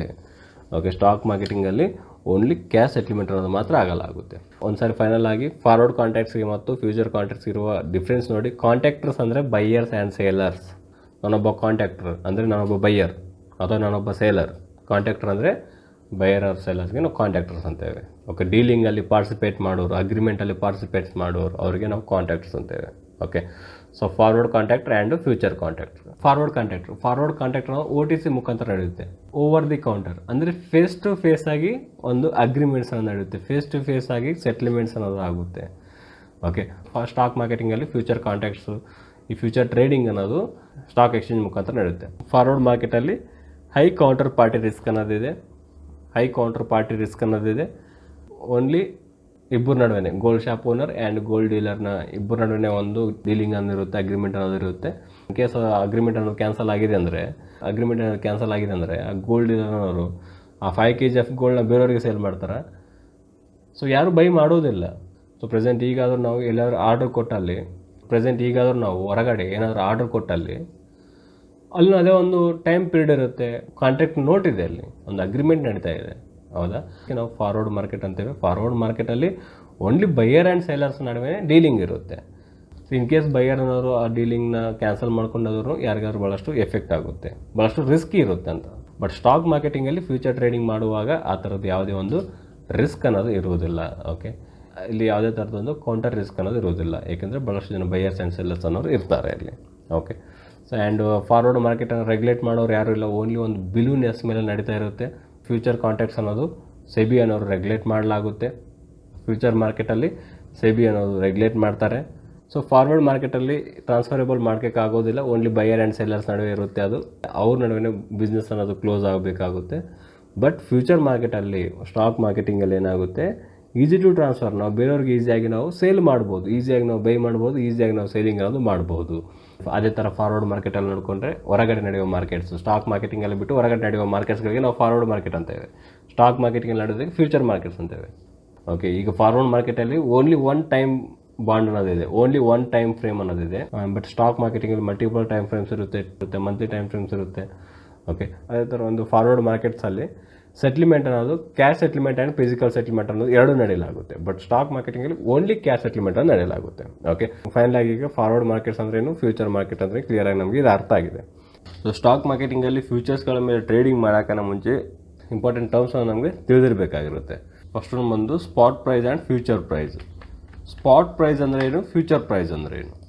ಸ್ಪಾಟ್ ಪ್ರೈಸ್ ಅಂದರೆ ನಾವು ಸೆಲೆಕ್ಟ್ ಮಾಡ್ಕೊಂಡಿರುವ ಅಂಡರ್ಲೈಯಿಂಗ್ ಅಸೆಟ್, ನಾವು ಸೆಲೆಕ್ಟ್ ಮಾಡ್ಕೊಂಡಿರುವ ಸ್ಟಾಕ್ ಫ್ಯೂಚರಲ್ಲಿ ಅಂದರೆ ಅಪ್ಕಮಿಂಗ್ ಡೇಸಲ್ಲಿ ಸ್ಟಾಕ್ನ ಪ್ರೈಸ್ ಅನ್ನೋದು ಇನ್ಕ್ರೀಸ್ ಆಗ್ಬೋದು ಅಂತೇಳಿ ನಾವು ಸೆಲೆಕ್ಟ್ ಮಾಡ್ಕೋತೀವಲ್ಲ, ಆ ಸ್ಟಾಕ್ನ ಪ್ರೈಸ್ಗೆ ಸ್ಪಾಟ್ ಪ್ರೈಸ್ ಅಂತೇವೆ. ಓಕೆ, ಆ್ಯಂಡ್ ಫ್ಯೂಚರ್ ಪ್ರೈಸ್ ಅಂದರೆ ನಾವು ಸೆಲೆಕ್ಟ್ ಮಾಡ್ಕೊಂಡಿರೋ ಸ್ಟಾಕ್ ಅಪ್ಕಮಿಂಗ್ ಡೇಸಲ್ಲಿ ಆ ಸ್ಟಾಕ್ನ ಪ್ರೈಸ್ ಇನ್ಕ್ರೀಸ್ ಆಗುತ್ತಂತೆ ಆ ಸ್ಟಾಕ್ನ ಸೆಲೆಕ್ಟ್ ಮಾಡ್ಕೊಂಡಿದ್ದೇವೆ ನಾವು. ಆ ಸ್ಟಾಕ್ ಮೇಲೆ ಫ್ಯೂಚರ್ಸ್ ಅನ್ನೋದು ಬೈ ಮಾಡೋದಿಲ್ಲ. ಫ್ಯೂಚರ್ಸ್ ಅಂತೇಳಿ ಸಪ್ರೇಟ್ ಆಗಿರುತ್ತೆ. ಓಕೆ, ಸಪೋಸ್ ಆಗಿ ಈಗ TCS ಸ್ಟಾಕ್ ಇದೆ. TCS ಸ್ಟಾಕ್ ಅನ್ನೋದು ಅಪ್ಕಮಿಂಗ್ ಡೇಸಲ್ಲಿ ಪ್ರೈಸಸ್ ಅನ್ನೋದು ಇನ್ಕ್ರೀಸ್ ಆಗುತ್ತೆ ತಿಳಿದಾಗ TCS ಅನ್ನೋದು ಸ್ಪಾಟ್ ಪ್ರೈಸ್ ಆಗುತ್ತೆ. ಸೊ ಇದು ಫ್ಯೂಚರ್ಸ್ ಅಂತೇಳಿ ಸಪ್ರೇಟ್ ಆಗಿರುತ್ತೆ. ಅಂದರೆ ಸ್ಪಾಟ್ ಪ್ರೈಸ್ ಬೇರೆ, ಫ್ಯೂಚರ್ ಪ್ರೈಸ್ ಬೇರೆ. ಓಕೆ, ಸ್ಪಾಟ್ ಪ್ರೈಸ್ ಅನ್ನೋದು ನಾವು ಸೆಲೆಕ್ಟ್ ಮಾಡ್ಕೊಂಡಿರುವ ಅಂಡರ್ಲೈಯಿಂಗ್ ಅಸೆಟ್, ನಾವು ಸೆಲೆಕ್ಟ್ ಮಾಡ್ಕೊಂಡಿರುವ ಸ್ಟಾಕ್, ಆ ಸ್ಟಾಕ್ನ ಪ್ರೈಸ್ಗೆ ನಾವು ಸ್ಪಾಟ್ ಪ್ರೈಸ್ ಅಂತೇವೆ. ಸೇಮ್ ಅದೇ ಅಂಡರ್ಲೈಯಿಂಗ್ ಅಸೆಟ್, ಆ ಸ್ಟಾಕ್ಗೆ ಡೆರಿವೇಟಿವ್ಸ್ ಇರುತ್ತೆ, ಫ್ಯೂಚರ್ಸ್ ಇರುತ್ತೆ, ಅಂದರೆ ಕಾಂಟ್ರಾಕ್ಟರ್ ಇರುತ್ತೆ, ಬೈಯರ್ಸ್ ಆ್ಯಂಡ್ ಸೆಲ್ಲರ್ಸ್ ನಡುವೆ ಕಾಂಟ್ರಾಕ್ಟರ್ ಇರುತ್ತೆ. ಸೊ ಆ ಫ್ಯೂಚರ್ಸ್ಗಳನ್ನ ನಾವು ಬೈಯಿಂಗ್ ಸೆಲ್ಲಿಂಗ್ ಅನ್ನೋದು ಮಾಡ್ತೇವೆ. ಓಕೆ, ಅದ್ರ ಪ್ರೈಸ್ ಅನ್ನೋದು ಬೇರೆ ಇರುತ್ತೆ. ಅಂದರೆ ಸ್ಪಾಟ್ ಪ್ರೈಸ್ ಬೇರೆ, ಫ್ಯೂಚರ್ಸ್ ಪ್ರೈಸ್ ಬೇರೆ. ಸೆಕೆಂಡ್ ಒಂದು ಲಾಟ್ ಸೈಜ್. ಫ್ಯೂಚರ್ಸಲ್ಲಿ ಸ್ಟ್ಯಾಂಡರ್ಡೈಸ್ಡ್ ಕಾಂಟ್ರಾಕ್ಟ್ ಅನ್ನೋದು ಇರುತ್ತೆ. ಅಂದರೆ ಬೈಯರ್ ಅನ್ನೋರು ಶೇರ್ ಬೈ ಮಾಡಿದ್ರೆ ಸೆಲ್ಲರ್ಸ್ ಅನ್ನೋರು ಆ ಶೇರ್ಸ್ನ ಸೇಲ್ ಮಾಡಲೇಬೇಕು. ಇಷ್ಟು ಮುಂಚೆ ನಾವು ಗೋಲ್ಡ್ ಎಕ್ಸಾಂಪಲಲ್ಲಿ ಬೈಯರ್ ಅನ್ನೋರು 5 kg ಆಫ್ ಗೋಲ್ಡ್ನ ಬೈ ಮಾಡಿದ್ರೆ ಸೆಲ್ಲರ್ ಅನ್ನೋರು 5 kg ಆಫ್ ಗೋಲ್ಡ್ನ ಸೇಲ್ ಮಾಡಿದರು. ಓಕೆ, ಅದೇ ಥರ ಫ್ಯೂಚರ್ಸಲ್ಲಿ ಏನಾಗುತ್ತೆ, ನಂಬರ್ ಆಫ್ ಶೇರ್ಸ್ಗಳು, ಪರ್ಟಿಕ್ಯುಲರ್ ಆಗಿರೋಂಥ ನಂಬರ್ ಆಫ್ ಶೇರ್ಸ್ಗಳನ್ನ ಬೈಯರ್ಸ್ನವರು ಬೈ ಮಾಡಿದಾಗ ಸೇಲರ್ಸ್ನ ಅಷ್ಟೇ ನಂಬರ್ ಆಫ್ ಶೇರ್ಸ್ಗಳನ್ನ ಸೇಲ್ ಮಾಡಬೇಕಾಗುತ್ತೆ. ಅದಕ್ಕೆ ನಾವು ಲಾಟ್ ಸೈಜ್ ಅಂತೇವೆ. ಲಾಟ್ ಸೈಜ್ ಅಂದರೆ ನಂಬರ್ ಆಫ್ ಶೇರ್ಸ್ಗಳ ಗುಂಪಿಗೆ ನಾವು ಲಾಟ್ ಸೈಜ್ ಅಂತೇವೆ. ಲಾಟ್ ಸೈಜ್ ಅನ್ನೋದು ಒಂದೊಂದು ಅಂಡರ್ಲೈಯಿಂಗ್ ಅಸೆಟ್ ಬೇರೆ ಬೇರೆ ಆಗಿರುತ್ತೆ. ಸೊ ಅಂಡರ್ಲೈಯಿಂಗ್ ಅಸೆಟ್ ಅಂದರೆ ನಾವು ಯಾವ ಸ್ಟಾಕ್ಸ್ನ ಸೆಲೆಕ್ಟ್ ಮಾಡಿಕೊಂಡು ಆ ಸ್ಟಾಕ್ಗಳ ಮೇಲೆ ನಾವು ಫ್ಯೂಚರ್ಸ್ ಅನ್ನೋದು ಮಾಡ್ಬೇಕು ಅನ್ಕೋತೀವಲ್ಲ, ಅದಕ್ಕೆ ನಾವು ಅಂಡರ್ಲೈಯಿಂಗ್ ಅಸೆಟ್ ಅಂತೇವೆ. ಓಕೆ, ಆ ಥರ ಒಂದೊಂದು ಅಂಡರ್ಲೈಯಿಂಗ್ ಅಸೆಟ್ಗೆ ಬೇರೆ ಬೇರೆ ಆಗಿರುವಂಥ ಲಾಟ್ ಸೈಜ್ ಇರುತ್ತೆ. 500 ಇರುತ್ತೆ, ಇನ್ನೊಂದು ಅಂಡರ್ಲೈಯಿಂಗ್ ಅಸೆಟ್ಗೆ 1000 ಆಗಿರ್ಬೋದು, 2000 ಆಗಿರ್ಬೋದು, ಈ ಥರ ವೇರಿಯೇಷನ್ಸ್ ಇರುತ್ತೆ. ಸೊ ನೆಕ್ಸ್ಟ್ ಒಂದು ಕಾಂಟ್ರಾಕ್ಟರ್ ವ್ಯಾಲ್ಯೂ. ಕಾಂಟ್ರಾಕ್ಟರ್ ವ್ಯಾಲ್ಯೂ ಬಂದು future price into lot size ಮಾಡಿದ್ರೆ ಕಾಂಟ್ರಾಕ್ಟರ್ ವ್ಯಾಲ್ಯೂ ಅನ್ನೋದು ಬದಲಾಗುತ್ತೆ. ಇಷ್ಟು ಮುಂಚೆ ಗೋಲ್ಡ್ ಎಕ್ಸಾಂಪಲ್ ನೋಡ್ಕೊಂಡಿದ್ದೇವೆ. Jewellery shop owner 5 kg of gold ಅನ್ನೋದು ಆರ್ಡರ್ ಮಾಡ್ತಾನೆ. ಏಕೆ ಆರ್ಡರ್ ಮಾಡ್ತಾನೆ? ಫ್ಯೂಚರ್ ಡೇಸಲ್ಲಿ ಪ್ರೈಸ್ ಅನ್ನೋದು ಇನ್ಕ್ರೀಸ್ ಆಗ್ಬೋದೇನೋ, ಈಗ ಬೈ ಮಾಡಿ ಇಟ್ಕೊಳ್ಳೋಣ ಅಂತೇಳಿ ಆರ್ಡರ್ ಮಾಡ್ತಾನೆ. ಯಾವ ಪ್ರೈಸ್ಗೆ? 4450 ರುಪೀಸ್ಗೆ ಆರ್ಡರ್ ಮಾಡ್ತಾನೆ. ಎಷ್ಟು? 5 kg ಆಫ್ ಗೋಲ್ಡ್. ಎಷ್ಟು ಅಮೌಂಟ್ ಆಗುತ್ತೆ? 2.25 crores ಅನ್ನೋದು ಆಗಲಾಗುತ್ತೆ. ಹೌದಾ? ಅದೇ ಥರ ಸ್ಟಾಕ್ ಮಾರ್ಕೆಟಿಂಗಲ್ಲಿ ಒಂದು ಸ್ಟಾಕ್ನ ಪ್ರೈಸ್ ಅನ್ನೋದು ಇನ್ಕ್ರೀಸ್ ಆಗ್ಬೋದೇನೋ ಅಂತೇಳಿ ಫ್ಯೂಚರ್ಸ್ಗಳನ್ನ ಬೈ ಮಾಡ್ತೇವೆ ನಾವು. ಫ್ಯೂಚರ್ ಪ್ರೈಸ್ ಆ್ಯಂಡ್ ಎಷ್ಟು ಶೇರ್ಸ್ಗಳನ್ನ ನಾವು ಬೈ ಮಾಡ್ತಿದ್ದೇವೆ. ಲಾಟ್ ಸೈಜಲ್ಲಿ ನಂಬರ್ ಆಫ್ ಶೇರ್ಸ್ ಇರುತ್ತೆ. ಫ್ಯೂಚರ್ ಪ್ರೈಸ್ ಇಂಟು ಲಾಟ್ ಸೈಜನ್ನು ಮಾಡಿದಾಗ ಕಾಂಟ್ರಾಕ್ಟ್ ವ್ಯಾಲ್ಯೂ ಅನ್ನೋದು ಬರಲಾಗುತ್ತೆ. Okay, margin. ಪ್ರತಿಯೊಂದು ಡೀಲಿಂಗಲ್ಲಿ ಒಂದು ಟೈಮ್ ಪೀರಿಯಡ್ ಇರುತ್ತೆ. ಆ ಟೈಮ್ ಪೀರಿಯಡ್ನ ಒಳಗಡೆ ಆ ಒಂದು ಅಗ್ರಿಮೆಂಟ್ ಅನ್ನೋದು ಕಂಪ್ಲೀಟ್ ಆಗಬೇಕು. ಸೊ ಕಾಂಟ್ರಾಕ್ಟರ್ ವ್ಯಾಲ್ಯೂ ಎಷ್ಟಿದೆ? ಸಪೋಸ್ 10 lakhs ಆಗಿರ್ಬೋದು ಅಂತ ತಿಳ್ಕೊಂಡು ಕಾಂಟ್ರಾಕ್ಟರ್ ವ್ಯಾಲ್ಯೂ ಅನ್ನೋದು ಇಷ್ಟು ಪೇ ಮಾಡಬೇಕಾಗುತ್ತೆ. ಓಕೆ, ಬಟ್ ಸ್ಟಾಕ್ ಮಾರ್ಕೆಟಿಂಗಲ್ಲಿ ಏನಾಗುತ್ತೆ, ಇಷ್ಟೊಂದು ಅಮೌಂಟ್ ಅನ್ನೋದು ಪೇ ಮಾಡೋ ಅವಶ್ಯಕತೆ ಇರುವುದಿಲ್ಲ. ಬೈಯರ್ಸ್ ಆ್ಯಂಡ್ ಸೇಲರ್ಸ್ ಅನ್ನೋರು ಒಂದು ಡಿಪಾಸಿಟ್ ಅಮೌಂಟ್ ಪೇ ಮಾಡಬೇಕಾಗುತ್ತೆ. ಬೈಯರ್ಸ್ ಆ್ಯಂಡ್ ಸೇಲರ್ಸ್ ಅನ್ನೋರು ಒಂದು ಡಿಪಾಸಿಟ್ ಅಮೌಂಟ್ ಅನ್ನೋದು ಪೇ ಮಾಡಬೇಕಾಗುತ್ತೆ. ಸಪೋಸ್ ನಾವು ಟೋಕನ್ ಅಡ್ವಾನ್ಸ್ ಅನ್ಬೋದು, ಆಧಾರ ಒಂದು ಡಿಪಾಸಿಟ್ ಅಮೌಂಟ್ ಅನ್ನೋದು ಪೇ ಮಾಡಬೇಕಾಗುತ್ತೆ. ಅದು ಕಾಂಟ್ರಾಕ್ಟರ್ ವ್ಯಾಲ್ಯೂ ಅಲ್ಲಿ ಸಮ್ ಪರ್ಸೆಂಟೇಜ್ ಆಫ್ ಅಮೌಂಟನ್ನು ನಾವು ಡಿಪಾಸಿಟ್ ಮಾಡಬೇಕಾಗುತ್ತೆ. ನಾವು ಯಾರ ಹತ್ರ ಡಿಪಾಸಿಟ್ ಮಾಡ್ತೇವೆ? ಬ್ರೋಕರ್ಸ್ ಹತ್ರ ಡಿಪಾಸಿಟ್ ಮಾಡ್ತೇವೆ. ಅದಕ್ಕೆ ನಾವು ಮಾರ್ಜಿನ್ಸ್ ಅಂತೇವೆ. Okay, and next expiry. ಎಲ್ಲ ಫ್ಯೂಚರ್ಸ್ಗಳಿಗೆ ಒಂದು ಟೈಮ್ ಪೀರಿಯಡ್ ಇರುತ್ತೆ. ಆ ಟೈಮ್ ಪೀರಿಯಡ್ನ ಒಳಗಡೆ ಆ ಫ್ಯೂಚರ್ಸ್ ಅನ್ನೋದು ಎಕ್ಸ್ಪೈರಿ ಆಗಿಬಿಡುತ್ತೆ. ಆ ವ್ಯಾಲಿಡಿಟಿ ಅನ್ನೋದು ಕಂಪ್ಲೀಟ್ ಆಗಿಬಿಡುತ್ತೆ. ಸಪೋಸ್ ಎಕ್ಸಾಂಪಲ್ಗೆ ಫ್ಯೂಚರ್ಸಲ್ಲಿ 1 month ಎಕ್ಸ್ಪೈರಿ ಇರುತ್ತೆ. ಆ 1 monthಲ್ಲಿ ನಾವೇನೋ ಬೈ ಮಾಡಿಕೊಂಡು ಇನ್ ಕೇಸ್ ಹೋಲ್ಡ್ ಮಾಡಿದ್ದೇವೆ ಅಂದಲ್ಲಿ 1 month ಎಕ್ಸ್ಪೈರಿ ಇರುತ್ತೆ. ಎವ್ರಿ ಮಂತ್ ಲಾಸ್ಟ್ ಥರ್ಸ್ಡೇ ಅನ್ನೋದು expiry ಆಗಲಾಗುತ್ತೆ.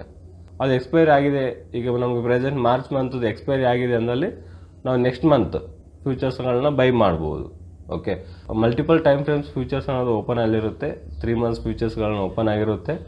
Current month, mid month, far month, ಈ ಥರ 3 months ಫ್ಯೂಚರ್ಸ್ಗಳು ಓಪನ್ ಆಗಿರುತ್ತೆ. ನಾನು ಕ್ಲಿಯರಾಗಿ ತೋರಿಸ್ತೇನೆ. ಓಕೆ, ಸೊ ನಾವು ಯಾವಾಗ ಬೇಕಾದ್ರೂ ಬೈ ಮಾಡಿ ಯಾವಾಗಾದ್ರೂ ಸೇಲ್ ಮಾಡ್ಬೋದು. ಯಾವುದೇ ಥರದ ರಿಸ್ಟ್ರಿಕ್ಷನ್ಸ್ ಇರುವುದಿಲ್ಲ. ಯಾವಾಗಾದ್ರೂ ಬೈ ಮಾಡ್ಕೊಂಡು ಯಾವಾಗಾದ್ರೂ ಸೇಲ್ ಮಾಡ್ಬೋದು. ಒಂದು ಟ್ರಾನ್ಸಾಕ್ಷನ್ಸ್ಗೆ ಯಾವುದೇ ಒಂದು ಪ್ರಾಬ್ಲಮ್ಸ್ ಅದು ಬರುವುದಿಲ್ಲ. ಪ್ರೆಸೆಂಟ್ ನಾವು ಇದರ ಟ್ರೇಡಿಂಗ್ ಡೇ ಇದೆ ಅಂದರೆ 10 o'clockಗೆ ಬೈ ಮಾಡಿಕೊಂಡು 10:30ಗೆ ನಾವು ಸೇಲ್ ಮಾಡ್ಬೋದು. ಓಕೆ, ನಮ್ಮ ಉದ್ದೇಶಗಳೇನಿದೆ, ಸ್ಟಾಕ್ನ ಪ್ರೈಸ್ ಅನ್ನೋದು ಇನ್ಕ್ರೀಸ್ ಆಗುತ್ತೆ ಅಂದ್ಕೊಂಡಾಗ ಬೈ ಮಾಡಿಕೊಂಡು ಪ್ರಾಫಿಟಲ್ಲಿ ಇದ್ದೇವೆ ಅಂದರೆ ನೆಕ್ಸ್ಟ್ ಮೂಮೆಂಟಲ್ಲಿ ನಾವು ಎಕ್ಸಿಟ್ ಆಗ್ಬೋದು. ಸಮ್ ಪರ್ಸನ್ಸ್ ಇರ್ತಾರೆ ಬೈ ಮಾಡ್ಕೊಂಡು ಎಕ್ಸ್ಪೈರಿ ಡೇಸ್ವರೆಗೆ ಹೋಲ್ಡ್ ಮಾಡೋಣ, ಈ ಥರ ಒಂದು ಪ್ಲ್ಯಾನಿಂಗ್ಸ್ ಇರುತ್ತೆ. ಎವ್ರಿ ಮಂತ್ ಲಾಸ್ಟ್ ಥರ್ಸ್ಡೇ ಅನ್ನೋದು ಫ್ಯೂಚರ್ಸ್ಗಳಿಗೆ ಎಕ್ಸ್ಪೈರಿ ಆಗಿರುತ್ತೆ. ಆ್ಯಂಡ್ ಅದೇ ಥರ ಎಕ್ಸ್ಪೈರೀಸ್ಗಳು ಯಾವ ಥರ ಮುಗಿತಾ ಇರುತ್ತೋ ನ್ಯೂ ಎಕ್ಸ್ಪೈರೀಸ್ ಅನ್ನೋದು ಸ್ಟಾಕ್ ಎಕ್ಸ್ಚೇಂಜಸ್ ಅವರು ನಮಗೆ ಇಂಟ್ರೊಡ್ಯೂಸ್ ಮಾಡ್ತಾರೆ. ಸೊ ಇವು ಬೇಸಿಕ್ಲಿ ನಮಗೆ ತಿಳಿದಿರಬೇಕಾಗಿರೋ ಅಂಶಗಳು. ಹಾಗಾದರೆ ಈಗ ಫ್ಯೂಚರ್ ಟ್ರೇಡ್ನ ಯಾವ ಥರ ಮಾಡುತ್ತೇವೆ ಅಂತ ತಿಳ್ಕೊಳ್ಳೋಣ ಸರ್ ನಾವು. ಸೊ ಈಗ ನಾವು ಫ್ಯೂಚರ್ಸಲ್ಲಿ ಯಾವ ಥರ ಟ್ರೇಡಿಂಗ್ ಮಾಡುತ್ತೆ ಅಂತ ನೋಡಿದರೆ, ಸೊ ನಾನು ಇಲ್ಲಿ ಜಿರೋದ ಟ್ರೇಡಿಂಗ್ ಟರ್ಮಿನಲ್ ಓಪನ್ ಮಾಡಿದ್ದೇನೆ. ಇಲ್ಲಿ ವಾಚ್ ಲಿಸ್ಟ್ ಇದೆ. ಈ ವಾಚ್ ಲಿಸ್ಟಲ್ಲಿ ಫ್ಯೂಚರ್ಸ್ ಯಾವ ಸ್ಟಾಕಲ್ಲಿ ನಾವು ಫ್ಯೂಚರ್ಸ್ ಅನ್ನೋದು ಮಾಡುತ್ತೇವೆ ಅಂತ ತಿಳ್ಕೊಂಡು ಆ ಸ್ಟಾಕ್ನ ಹೆಸರು ಟೈಪ್ ಮಾಡೋದು. ಸಪೋಸ್ ನಾನು TCSನ ಸ್ಟಾಕ್ ಮೇಲೆ ಫ್ಯೂಚರ್ ಟ್ರೇಡಿಂಗ್ ಮಾಡುತ್ತೇನೆ ಅಂತ ತಿಳ್ಕೊಳ್ಳೋಣ. ಓಕೆ, TCS ಸ್ಟಾಕ್ನ ಪ್ರೈಸ್ ಅನ್ನೋದು ಇನ್ಕ್ರೀಸ್ ಆಗುತ್ತೆ, ಹಾಗಾಗಿ ನಾನು TCS ಸ್ಟಾಕ್ನ ಫ್ಯೂಚರ್ಸ್ನ ಮೇಲೆ ಟ್ರೇಡಿಂಗ್ ಮಾಡುತ್ತೇನೆ. ಓಕೆ, ಸೊ ಮಾರ್ಚ್ ಫ್ಯೂಚರ್ ಅಂತಿದೆ. ಮಾರ್ಚ್ ಮಂತ್ ಲಾಸ್ಟ್ ಥರ್ಸ್ಡೇಲಿ ಎಕ್ಸ್ಪೈರಿ ಆಗಿಬಿಡುತ್ತೆ. ಓಕೆ, ಈ ಟಿ ಸಿ ಎಸ್ ಅಂತ ಕಾಣಿಸ್ತಾ ಇದೆಯಲ್ಲ, ಇದು ಅಂಡರ್ಲೈಯಿಂಗ್ ಅಸೆಟ್. ಇದು ಟಿ ಸಿ ಎಸ್ ನಾವು ಸೆಲೆಕ್ಟ್ ಮಾಡ್ಕೊಂಡಿರುವ ಸ್ಟಾಕ್ ಇರುತ್ತಲ್ಲ, ಅದಕ್ಕೆ ಅಂಡರ್ಲೈಯಿಂಗ್ ಅಸೆಟ್ ಅಂತೇವೆ. ಈ ಅಂಡರ್ಲೈಯಿಂಗ್ ಪ್ರೈಸ್ ಅನ್ನೋದು ಇನ್ಕ್ರೀಸ್ ಆಗುತ್ತಿರೋ ಉದ್ದೇಶದಿಂದ ನಾವು ಫ್ಯೂಚರ್ಸ್ಗಳನ್ನ ಬೈ ಮಾಡ್ತೇವೆ. ಓಕೆ, ಸೊ ಇಲ್ಲಿ ನೋಡ್ಕೊಂಡಾಗ ಪ್ರೈಸಸ್ ಎರಡು ಡಿಫ್ರೆನ್ಸ್ ಕಾಣ್ತಾ ಇದೆ. ಸ್ಟಾಕ್ನ ಪ್ರೈಸ್ ಬಂದು 3050 ರುಪೀಸಲ್ಲಿ ಟ್ರೇಡಿಂಗ್ ಆಗ್ತಾ ಇದೆ. ಫ್ಯೂಚರ್ಸ್ ಅನ್ನೋದು 3062 ಅಲ್ಲಿ ಟ್ರೇಡಿಂಗ್ ಆಗ್ತಾ ಇದೆ. ಹೌದಾ? ಸ್ಪಾಟ್ ಪ್ರೈಸ್ಗೆ ಮತ್ತು ಫ್ಯೂಚರ್ ಪ್ರೈಸ್ಗೆ ಯಾಕೆ ವೇರಿಯೇಷನ್ ಇದೆ ಅಂದರೆ, ಒಂದು ಫ್ಯೂಚರ್ ಪ್ರೈಸಿಂಗ್ ಫಾರ್ಮುಲಾ ಇರುತ್ತೆ, ಆ ಫಾರ್ಮುಲಾ ಮೇಲೆ ಪ್ರೈಸಸ್ ಅನ್ನೋದು ವೇರಿಯೇಷನ್ ಇರುತ್ತೆ. ಅದ್ರ ಬಗ್ಗೆ ನಾವು ಒಂದು ಕ್ಲಾಸಲ್ಲಿ ತಿಳ್ಕೊಳ್ಳೋಣ. ಓಕೆ, ಈ ಅಂಡರ್ಲೈಯಿಂಗ್ ಅಸೆಟ್ ಇರುತ್ತಲ್ಲ ಟಿ ಸಿ ಎಸ್ನ ಪ್ರೈಸ್ಗೆ ನಾವು ಸ್ಪಾಟ್ ಪ್ರೈಸ್ ಅಂತೇವೆ, ಆ್ಯಂಡ್ ಇದು ಫ್ಯೂಚರ್ ಪ್ರೈಸ್. ಫ್ಯೂಚರ್ಸ್ಗಳನ್ನ ಬೈ ಮಾಡ್ಕೋಬೇಕು ಅಂದ್ಕೊಂಡಲ್ಲಿ ಸಪ್ರೇಟಾಗಿ ಫ್ಯೂಚರ್ಸ್ ಅನ್ನೋದಿರುತ್ತೆ. ನಾವು ಮುಂದ್ಗಡೆ ನಾವು ಸೆಲೆಕ್ಟ್ ಮಾಡ್ಕೊಂಡಿರೋ ಸ್ಟಾಕ್ ನೇಮ್ ಇರುತ್ತೆ, ಆ್ಯಂಡ್ ಅದಾದಮೇಲೆ ಎಕ್ಸ್ಪೈರಿ ಇರುತ್ತೆ. March expiry, April expiry, May expiry, ಮಂತ್ನ ಎಕ್ಸ್ಪೈರೀಸ್ ಇರುತ್ತೆ. ಇಲ್ಲಿ ಮುಂದ್ಗಡೆ ಫ್ಯೂಚರ್ಸ್ ಅಂತ ಇರುತ್ತೆ. ಫ್ಯೂಚರ್ಸ್ನ ಬೈ ಮಾಡುವಾಗ ಫ್ಯೂಚರ್ಸ್ ಅಂತ ಇರುತ್ತೆ, ಅದನ್ನೇ ಬೈ ಮಾಡಬೇಕು ಫ್ಯೂಚರ್ಸಲ್ಲಿ ಟ್ರೇಡಿಂಗ್ ಮಾಡಬೇಕು ಅಂದ್ಕೊಂಡಲ್ಲಿ. ಈಗ ಫ್ಯೂಚರ್ಸ್ ಅನ್ನೋದು ಬೈ ಮಾಡಬೇಕು ಅಂದ್ಕೊಂಡಲ್ಲಿ ಯಾವ ಥರ ಬೈ ಮಾಡುವುದು? ಟಿ ಸಿ ಎಸ್ ಅಲ್ಲಿ ಲಾಟ್ ಸೈಜ್ ಇದೆ, ನಂಬರ್ ಆಫ್ ಶೇರ್ಗಳ ಗ್ರೂಪ್ ಎಷ್ಟಿದೆ? 300 ಅನ್ನೋದು ಫಿಕ್ಸ್ಡ್. ಇಷ್ಟೇ ಶೇರ್ಸ್ಗಳನ್ನ ನಾವು ಬೈ ಮಾಡಬೇಕು. ಬೈಯರ್ಸ್ ಅನ್ನೋರು ಇಷ್ಟೇ ಶೇರ್ಸ್ಗಳನ್ನ ಬೈ ಮಾಡಬೇಕು, ಸೇಲರ್ಸ್ ಅನ್ನೋರು ಇಷ್ಟೇ ಶೇರ್ಸ್ಗಳನ್ನ ಸೇಲ್ ಮಾಡಬೇಕಾಗುತ್ತೆ. ಹಾಗಾದ್ರೆ ನಾವು ಬೈ ಮಾಡಬೇಕು ಅಂದ್ಕೊಂಡಲ್ಲಿ 300 ಶೇರ್ಸ್ ಇಂಟು ಈ ಪ್ರೈಸ್, ಫ್ಯೂಚರ್ ಪ್ರೈಸ್ ಎಷ್ಟಿದೆ? 3062. ಎಷ್ಟು ಕ್ಯಾಪಿಟಲ್ ಆಯಿತು? ಎಷ್ಟು ಕ್ಯಾಪಿಟಲ್ ಆಯಿತು? 300 ಇಂಟು 3062, 9,18,600 ಅನ್ನೋ ಅಮೌಂಟ್ ಅನ್ನೋದು ಬೇಕಾಗುತ್ತೆ. ಈ ವ್ಯಾಲ್ಯೂಸ್ ಇರುತ್ತಲ್ಲ, ಇದಕ್ಕೆ ನಾವು ಕಾಂಟ್ಯಾಕ್ಟ್ ವ್ಯಾಲ್ಯೂ ಅಂತೇವೆ. ಆ್ಯಕ್ಚುಲಿ ಇಷ್ಟು ಪೇ ಮಾಡಿದರೆ ನಮಗೆ 300 ಶೇರ್ಸ್ ಅನ್ನೋದು ಬರುತ್ತೆ. ಬಟ್ ಫ್ಯೂಚರ್ಸಲ್ಲಿ ಏನಾಗುತ್ತೆ ಅಂದರೆ ಮಾರ್ಜಿನ್ಸ್ ಅನ್ನೋದು ಪ್ರೊವೈಡ್ ಮಾಡ್ತಾರೆ. ಇಷ್ಟೊಂದು ಕ್ಯಾಪಿಟಲ್ನ ನೀವು ಪೇ ಮಾಡೋ ಅವಶ್ಯಕತೆ ಇಲ್ಲ. ಇದರಲ್ಲಿ ಈ ಅಮೌಂಟಲ್ಲಿ ಅಂದರೆ ಕಾಂಟ್ಯಾಕ್ಟರ್ ವ್ಯಾಲ್ಯೂ ಅಲ್ಲಿ ಸಮ್ ಪರ್ಸೆಂಟೇಜ್ ಆಫ್ ಕ್ಯಾಪಿಟಲ್ ಅನ್ನೋದು ಪೇ ಮಾಡಿದ್ರೆ ಸಾಕಂತ ಹೇಳ್ತಾರೆ. ಅದಕ್ಕೆ ನಾವು ಮಾರ್ಜಿನ್ಸ್ ಅಂತೇವೆ. ಓಕೆ, ಸೊ ಮಾರ್ಜಿನ್ಸ್ ಅನ್ನೋದು ಯಾರಿಗೆ ಪೇ ಮಾಡ್ತೇವೆ? ನಾವು ಬ್ರೋಕರ್ಸ್ಗೆ ಪೇ ಮಾಡ್ತೇವೆ. ಕಾಂಟ್ಯಾಕ್ಟರ್ ವ್ಯಾಲ್ಯೂ ಅಲ್ಲಿ ಡಿಸ್ಕೌಂಟೆಡ್ ಅಮೌಂಟ್ ಒಂದು ಡಿಪಾಸಿಟ್ ಮಾಡ್ತಾ ಇದ್ದೇವೆ. ಎಷ್ಟು ಅಮೌಂಟ್ ಡಿಪಾಸಿಟ್ ಮಾಡ್ತಾ ಇದ್ದೇವೆ?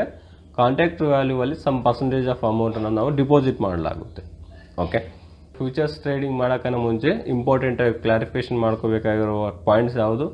ಸ್ಪಾಟ್ ಪ್ರೈಸ್ ಅಂದರೆ ನಾವು ಸೆಲೆಕ್ಟ್ ಮಾಡ್ಕೊಂಡಿರೋ ಅಂಡರ್ಲೈಯಿಂಗ್ ಅಸೆಟ್ನ ಪ್ರೈಸ್ ಇರುತ್ತಲ್ಲ, ಇದಕ್ಕೆ ನಾವು ಸ್ಪಾಟ್ ಪ್ರೈಸ್ ಅಂತೇವೆ. ಫ್ಯೂಚರ್ ಪ್ರೈಸ್ ಅಂದರೆ ಸ್ಟಾಕ್ಗೆ ಸಪ್ರೇಟಾಗಿ ಫ್ಯೂಚರ್ಸ್ ಇರುತ್ತೆ, ಆ ಪ್ರೈಸ್ಗೆ ನಾವು ಫ್ಯೂಚರ್ ಪ್ರೈಸ್ ಅನ್ನಲಾಗುತ್ತೆ. ಎರಡರ ಪ್ರೈಸಸ್ ಅನ್ನೋದು ಡಿಫ್ರೆಂಟ್ ಆಗಿರುತ್ತೆ.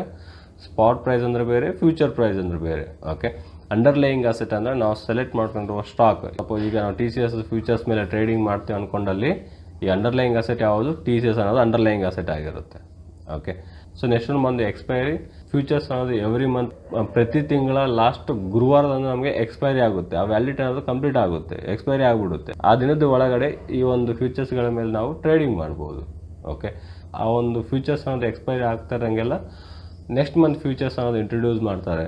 ಅಂದರೆ ಫ್ಯೂಚರ್ಸ್ಗಳಿಗೆ ಎಕ್ಸ್ಪೈರಿ ಇದೆ, ಎವ್ರಿ ಮಂತ್ ಲಾಸ್ಟ್ ಥರ್ಸ್ಡೇ ಅನ್ನೋದು ಎಕ್ಸ್ಪೈರಿ ಅನ್ನೋದು ಇರಲಾಗುತ್ತೆ. ಸೊ ನೆಕ್ಸ್ಟ್ ಒಂದು ಕಾಂಟ್ಯಾಕ್ಟರ್ ವ್ಯಾಲ್ಯೂ ಅಂದರೆ ಏನು? Lot size 300 into future price 3062. ಹೌದಾ? ಸೊ ಎಷ್ಟಾಗುತ್ತೆ? 9,18,600. ಬ್ರೋಕರ್ಸ್ ಏನೋರು ಏನು ಹೇಳ್ತಾ ಇದ್ದಾರೆ, ನೀವು ಫ್ಯೂಚರ್ಸಲ್ಲಿ ಟ್ರೇಡ್ ಮಾಡೋಂಗಿದ್ರೆ ಇಷ್ಟೊಂದು ಕ್ಯಾಪಿಟಲ್ ನೀವು ಪೇ ಮಾಡೋ ಅವಶ್ಯಕತೆ ಇಲ್ಲ, ಸಮ್ ಅಮೌಂಟನ್ನು ನೀವು ಡಿಪಾಸಿಟ್ ಮಾಡಬೇಕು. ಈ ಕಾಂಟ್ಯಾಕ್ಟರ್ ವ್ಯಾಲ್ಯೂ ಅಲ್ಲಿ ಸಮ್ ಪರ್ಸೆಂಟೇಜ್ ಆಫ್ ಅಮೌಂಟ್ನ ನೀವು ಡಿಪಾಸಿಟ್ ಮಾಡಬೇಕಾಗುತ್ತೆ ಅಂತ ಹೇಳ್ತಾರೆ. ಅದೇ 1,92,809 ಅನ್ನೋದು ಆಗಿರುತ್ತೆ. ಫ್ಯೂಚರ್ಸಲ್ಲಿ ನಾವು ಟ್ರೇಡಿಂಗ್ ಮಾಡಬೇಕು ಅಂದ್ಕೊಂಡಲ್ಲಿ ಇಂಪಾರ್ಟೆಂಟಾಗಿ ಈ 5 ಟಾಪಿಕ್ಸನ್ನು ನಮಗೆ ತಿಳಿದಿರಬೇಕಾಗಿರುತ್ತೆ. ಓಕೆ, ಸೊ ಇದೇ ನಾವು ಫ್ಯೂಚರ್ ಟ್ರೇಡಿಂಗ್ನ NSE ವೆಬ್ಸೈಟಲ್ಲಿ ನೋಡೋಣ. ಸೊ ಸ್ಟಾಕ್ ಎಕ್ಸ್ಚೇಂಜ್ನ ವೆಬ್ಸೈಟಲ್ಲಿ ನೋಡೋಣ. So T C S rise T C S ಅಂತ ಇಲ್ಲಿ ಸರ್ಚ್ ಬಾರಲ್ಲಿ ಟಿ ಸಿ ಎಸ್ ಅಂತ ಟೈಪ್ ಮಾಡಿದ್ರೆ ಬಂದಿದೆ. ಸೊ ಇಲ್ಲಿ ಕೆಳಗಡೆ ಡೆರಿವೇಟಿವ್ಸ್ ಅಂತಿದೆ. ಡೆರಿವೇಟಿವ್ಸ್ ಅಂದರೆ ಫ್ಯೂಚರ್ ಆ್ಯಂಡ್ ಆಪ್ಷನ್ಸ್ ಅನ್ನೋದು ಹೊಂದಿರುವ ಸ್ಟಾಕ್ಸ್ಗಳಿಗೆ ನಾವು ಡೆರಿವೇಟಿವ್ಸ್ ಅಂತೇವೆ. ಓಕೆ, ಸಮ್ ಸ್ಟಾಕ್ಸ್ಗಳ ಮೇಲೆ ನಾವು ಫ್ಯೂಚರ್ಸ್ ಅನ್ನೋದು ಮಾಡ್ಬೋದು, ಆ್ಯಂಡ್ ಸಮ್ ಸ್ಟಾಕ್ಗಳ ಮೇಲೆ ಫ್ಯೂಚರ್ಸ್ ಮಾಡೋಕ್ಕೆ ಆಗುವುದಿಲ್ಲ.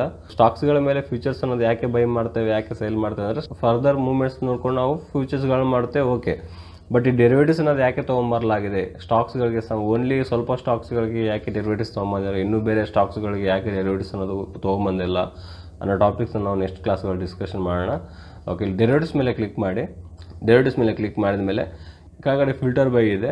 ಇಲ್ಲಿ ಆಲ್ ಕಾಂಟ್ಯಾಕ್ಟ್ಸ್ ಅಂತ ಇದೆ. ಇಲ್ಲಿ ಓನ್ಲಿ ಸ್ಟಾಕ್ ಫ್ಯೂಚರ್ಸ್ ಅಂತ ಸೆಲೆಕ್ಟ್ ಮಾಡ್ಕೊಳ್ಳಿ. Okay, stock futures. ಸೊ ಇಲ್ಲಿ ನೋಡ್ಬೋದು 3 ಮಂತ್ಸ್ ಅನ್ನೋದು ಕಾಣಿಸ್ತಾ ಇದೆ, ಮಾರ್ಚ್, ಏಪ್ರಿಲ್, ಮೇ. ಅಂದರೆ ಮಲ್ಟಿಪಲ್ ಟೈಮ್ ಫ್ರೇಮ್ಸ್ ಇದೆ. 25 March current month, present month, ಇದಕ್ಕೆ ನಾವು ಕರೆಂಟ್ ಮಂತ್ ಅಂತೇವೆ. ಇದು ಮಿಡ್ ಮಂತ್ ಏಪ್ರಿಲ್ ಅನ್ನೋದು, ಮೇ ಅನ್ನೋದು ನಮಗೆ ಫಾರ್ ಮಂತ್ ಆಗಿರುತ್ತೆ. 25 ಮಾರ್ಚ್ ಈ ಮಂತ್ ಎಕ್ಸ್ಪೈರಿ ಆಗಿದೆ ಅಂದರೆ ನೆಕ್ಸ್ಟ್ ಮಂತ್ ಫ್ಯೂಚರ್ ಅನ್ನೋದು ಓಪನ್ ಆಗುತ್ತೆ. ಓಕೆ, ಜೂನ್ ಫ್ಯೂಚರ್ ಅನ್ನೋದು ಓಪನ್ ಆಗುತ್ತೆ. ಸಪೋಸ್ ಈಗ ನಾವು ಮಾರ್ಚ್ ಫ್ಯೂಚರ್ನ ಬೈ ಮಾಡಬೇಕು ಅಂದ್ಕೊಂಡಿವಿ ಅಂತ ತಿಳ್ಕೊಳ್ಳೋಣ, ಮಾರ್ಚ್ ಫ್ಯೂಚರ್ಸ್ನ. ಸೊ ಇವು ಫ್ಯೂಚರ್ಸ್ ವ್ಯಾಲ್ಯೂ. ಇಲ್ಲಿ ಕಾಣ್ತಾ ಇದೆ ನೋಡಿ ಅಂಡರ್ಲೈಯಿಂಗ್ ವ್ಯಾಲ್ಯೂ. ಅಂಡರ್ಲೈಯಿಂಗ್ ವ್ಯಾಲ್ಯೂ ಯಾವುದು? ಅಂಡರ್ಲೈಯಿಂಗ್ ಅಸೆಟ್ ಯಾವುದು? ಟಿ ಸಿ ಎಸ್ನ ಒರಿಜಿನಲ್ ಪ್ರೈಸ್ ಏನಿದೆ, ಟಿ ಸಿ ಎಸ್ನ ಪ್ರೈಸ್ ಏನಿದೆ 3054. ಇದಕ್ಕೆ ನಾವು ಸ್ಪಾಟ್ ಪ್ರೈಸ್ ಅಂತೇವೆ. ಓಕೆ, ಇಲ್ಲಿ ಸಿಂಬಲ್ ಅಂತಿದೆ. ಸಿಂಬಲ್ ಏನಿದೆ? ಟಿ ಸಿ ಎಸ್ ಅನ್ನೋದು ಸಿಂಬಲ್ ಆಗಿದೆ. ಇದು ಎನ್ ಎಸ್ ಸಿ ಸಿಂಬಲ್ ಆಗಿರುತ್ತೆ ಟಿ ಸಿ ಎಸ್ ಅನ್ನೋದು. ಆ್ಯಂಡ್ ಫ್ಯೂಚರ್ಸ್ನ ಪ್ರೈಸ್ ಏನಿದೆ 3062 ಅನ್ನೋದು ಟಿ ಸಿ ಎಸ್ನ ಪ್ರೈಸ್ ಆಗಿರುತ್ತೆ. ಇದು ಮಾರ್ಕೆಟ್ ಡೆಪ್ತು. ಬಿಡ್ಡರ್ಸ್ ಅಂದರೆ ಬೈಯರ್ಸ್ ಆ್ಯಂಡ್ ಆಸ್ಕ್ ಅಂದರೆ ಸೇಲರ್ಸ್. ಬೈಯರ್ಸ್ ಕೇಳುವ ಪ್ರೈಸ್, ಸೇಲರ್ಸು ಸೇಲ್ ಮಾಡುವ ಪ್ರೈಸ್ ಆಗಿರುತ್ತೆ. ಅದು ಬೈಯರ್ಸ್ನ ಪ್ರೈಸ್ ಆ್ಯಂಡ್ ಸೇಲರ್ಸ್ನ ಪ್ರೈಸ್ ಆಗಿರುತ್ತೆ. ಓಕೆ, ಇನ್ನು ಪಕ್ಕದಲ್ಲಿ ನೋಡಿಕೊಂಡ್ರೆ ಟ್ರೇಡೆಡ್ ವ್ಯಾಲ್ಯೂಮ್, ಅದನ್ನ ಎಷ್ಟು ವ್ಯಾಲ್ಯೂಮಿಂದ ಮೂವ್ಮೆಂಟ್ ಆಗಿದೆ ಅನ್ನೋದು, ಲಾಸ್ಟ್ ಟ್ರೇಡಿಂಗ್ ಡೇ ಎಷ್ಟು ವ್ಯಾಲ್ಯೂಮಿಂದ ಮೂವ್ಮೆಂಟ್ ಆಗಿದೆ ಅನ್ನೋದು. ಆ್ಯಂಡ್ ಟ್ರೇಡೆಡ್ ವ್ಯಾಲ್ಯೂ ಇನ್ ಲ್ಯಾಕ್ಸಲ್ಲಿ ತೋರಿಸಿದ್ದಾರೆ. ಅಂದರೆ ಈಗ ನಾವು ಫ್ಯೂಚರ್ಸಲ್ಲಿ ಟ್ರೇಡ್ ಮಾಡಬೇಕಂದ್ರೆ 300 ಶೇರ್ಸ್ನ ಬೈ ಮಾಡಲೇಬೇಕು. 300 ಇಂಟು ಫ್ಯೂಚರ್ ಪ್ರೈಸ್ 3062 ಅನ್ನೋದು ಫ್ಯೂಚರ್ ಪ್ರೈಸ್ ಆಗಿದೆ. ಸೊ ಇಲ್ಲೊಂದು ವ್ಯಾಲ್ಯೂ ಬರುತ್ತೆ 9,18,600 ಬರುತ್ತೆ. ಸೊ ಇಷ್ಟೊಂದು ಅಮೌಂಟ್ನ ಪೇ ಮಾಡೋ ಅವಶ್ಯಕತೆ ಇರೋದಿಲ್ಲ. ಓನ್ಲಿ ಡಿಪಾಸಿಟ್ ಅಮೌಂಟ್ ಅನ್ನೋದು ಪೇ ಮಾಡಬೇಕಾಗುತ್ತೆ. ಡಿಪಾಸಿಟ್ ಅಮೌಂಟ್ ಅನ್ನೋದು ಎಷ್ಟಾಗುತ್ತೆ, ಅದು ಈ ಕಾಂಟ್ರಾಕ್ಟ್ ವ್ಯಾಲ್ಯೂ ಅಲ್ಲಿ ಸಮ್ ಪರ್ಸೆಂಟೇಜ್ ಆಫ್ ಅಮೌಂಟ್ ಅನ್ನೋದು ನಾವು ಪೇ ಮಾಡಬೇಕಾಗುತ್ತೆ. ಸೊ ಯಾರಿಗೆ? ಬ್ರೋಕರ್ಸ್ಗೆ. ಬೈಯರ್ಸ್ ಆಗಿರ್ಬೋದು, ಸೆಲ್ಲರ್ಸ್ ಆಗಿರ್ಬೋದು, ಒಂದು ಡಿಪಾಸಿಟ್ ಅಮೌಂಟ್ ಅನ್ನೋದು ಪೇ ಮಾಡ್ತಾರೆ. ಒಂದು ಫ್ಯೂಚರ್ಸ್ನ ಬೈಯಿಂಗ್ ಮಾಡಿದ್ರೆ ನಂಬರ್ ಆಫ್ ಶೇರ್ಸ್ಗಳ ಗುಂಪಿರುತ್ತೆ, ಅದಕ್ಕೆ ಲಾಟ್ ಸೈಜ್. ಒಂದು ಲಾಟ್ನ ಬೈ ಮಾಡೋಕ್ಕೆ ಬೇಕಾಗಿರೋ ಅಮೌಂಟ್ 1,96,000 ಅಂತ ತಿಳ್ಕೊಳ್ಳೋಣ. ಓಕೆ, ಆ ಥರ ಇಷ್ಟೊಂದು ಲಾಟ್ಸ್ ಅನ್ನೋ ಟ್ರೇಡ್ ಆಗಿದೆ. ಅಂದರೆ ಅದಕ್ಕೆ ಆಗಿರೋ ಕ್ಯಾಪಿಟಲ್ ಅನ್ನೋದು ಇದಾಗಿರುತ್ತೆ, ಇನ್ ಲ್ಯಾಕ್ಸಲ್ಲಿರುತ್ತೆ ನೋಡಿ. ಮಾರ್ಕೆಟ್ ಲಾಟ್ ಸೈಜ್ ಎಷ್ಟಿದೆ? 300 ಲಾಟ್ ಸೈಜ್ ಆಗಲಾಗಿದೆ. ಇನ್ನು ಇಲ್ಲಿ ಉಳಿದಿರೋ topics open interest, change in open interest, volatility, ಇವೆಲ್ಲ ನಾವು ನೆಕ್ಸ್ಟ್ ಕ್ಲಾಸ್ಗಳಲ್ಲಿ ತಿಳ್ಕೊಳ್ಳೋಣ. Okay, N S C website open ಮಾಡ್ಕೊಂಡಾಗ ಸ್ಟಾಕ್ಸ್ನ ಸರ್ಚ್ ಮಾಡಿದಾಗ ಇಂಪಾರ್ಟೆಂಟ್ ನಾವು ತಿಳಿದಿರಬೇಕಾಗಿರೋ ಅಂಶಗಳು ಏನಂದರೆ, ಇಲ್ಲಿ ಯಾವುದೇ ಸ್ಟಾಕ್ಸ್ನ ನಾವು ಓಪನ್ ಮಾಡಿದಾಗ ಆ ಫ್ಯೂಚರ್ಸಲ್ಲಿ ಟ್ರೇಡಿಂಗ್ ಮಾಡ್ಕೋಬೇಕು ಅಂದ್ಕೊಂಡಲ್ಲಿ ಡೆರಿವೇಟಿವ್ಸ್ ಅನ್ನೋದು ತೊಗೋಬೇಕು. ಆ ಸ್ಟಾಕ್ಸ್ಗೆ ಡೆರಿವೇಟಿವ್ಸ್ ಅನ್ನೋದು ಇದೆ ಇಲ್ಲೋ ಅಂತ ಚೆಕ್ ಮಾಡ್ಕೊಳ್ಳೋದು. ಓಕೆ, ಸಮ್ ಸ್ಟಾಕ್ಸ್ಗಳಿಗಿರುತ್ತೆ, ಸಮ್ ಸ್ಟಾಕ್ಸ್ಗಳಿಗೆ ಇರುವುದಿಲ್ಲ. ಡೆರಿವೇಟಿವ್ಸ್ ಅಂದರೆ ಇನ್ಸ್ಟ್ರೂಮೆಂಟ್ ಟೈಪ್. ಫ್ಯೂಚರ್ಸ್ ಇರುತ್ತೆ, ಆಪ್ಷನ್ಸ್ ಇರುತ್ತೆ. ನಾವು ಫ್ಯೂಚರ್ಸಲ್ಲಿ ಟ್ರೇಡಿಂಗ್ ಮಾಡ್ತೀವಿ. ಅಂದರೆ ಇನ್ಸ್ಟ್ರೂಮೆಂಟ್ ಟೈಪ್ ಯಾವುದು?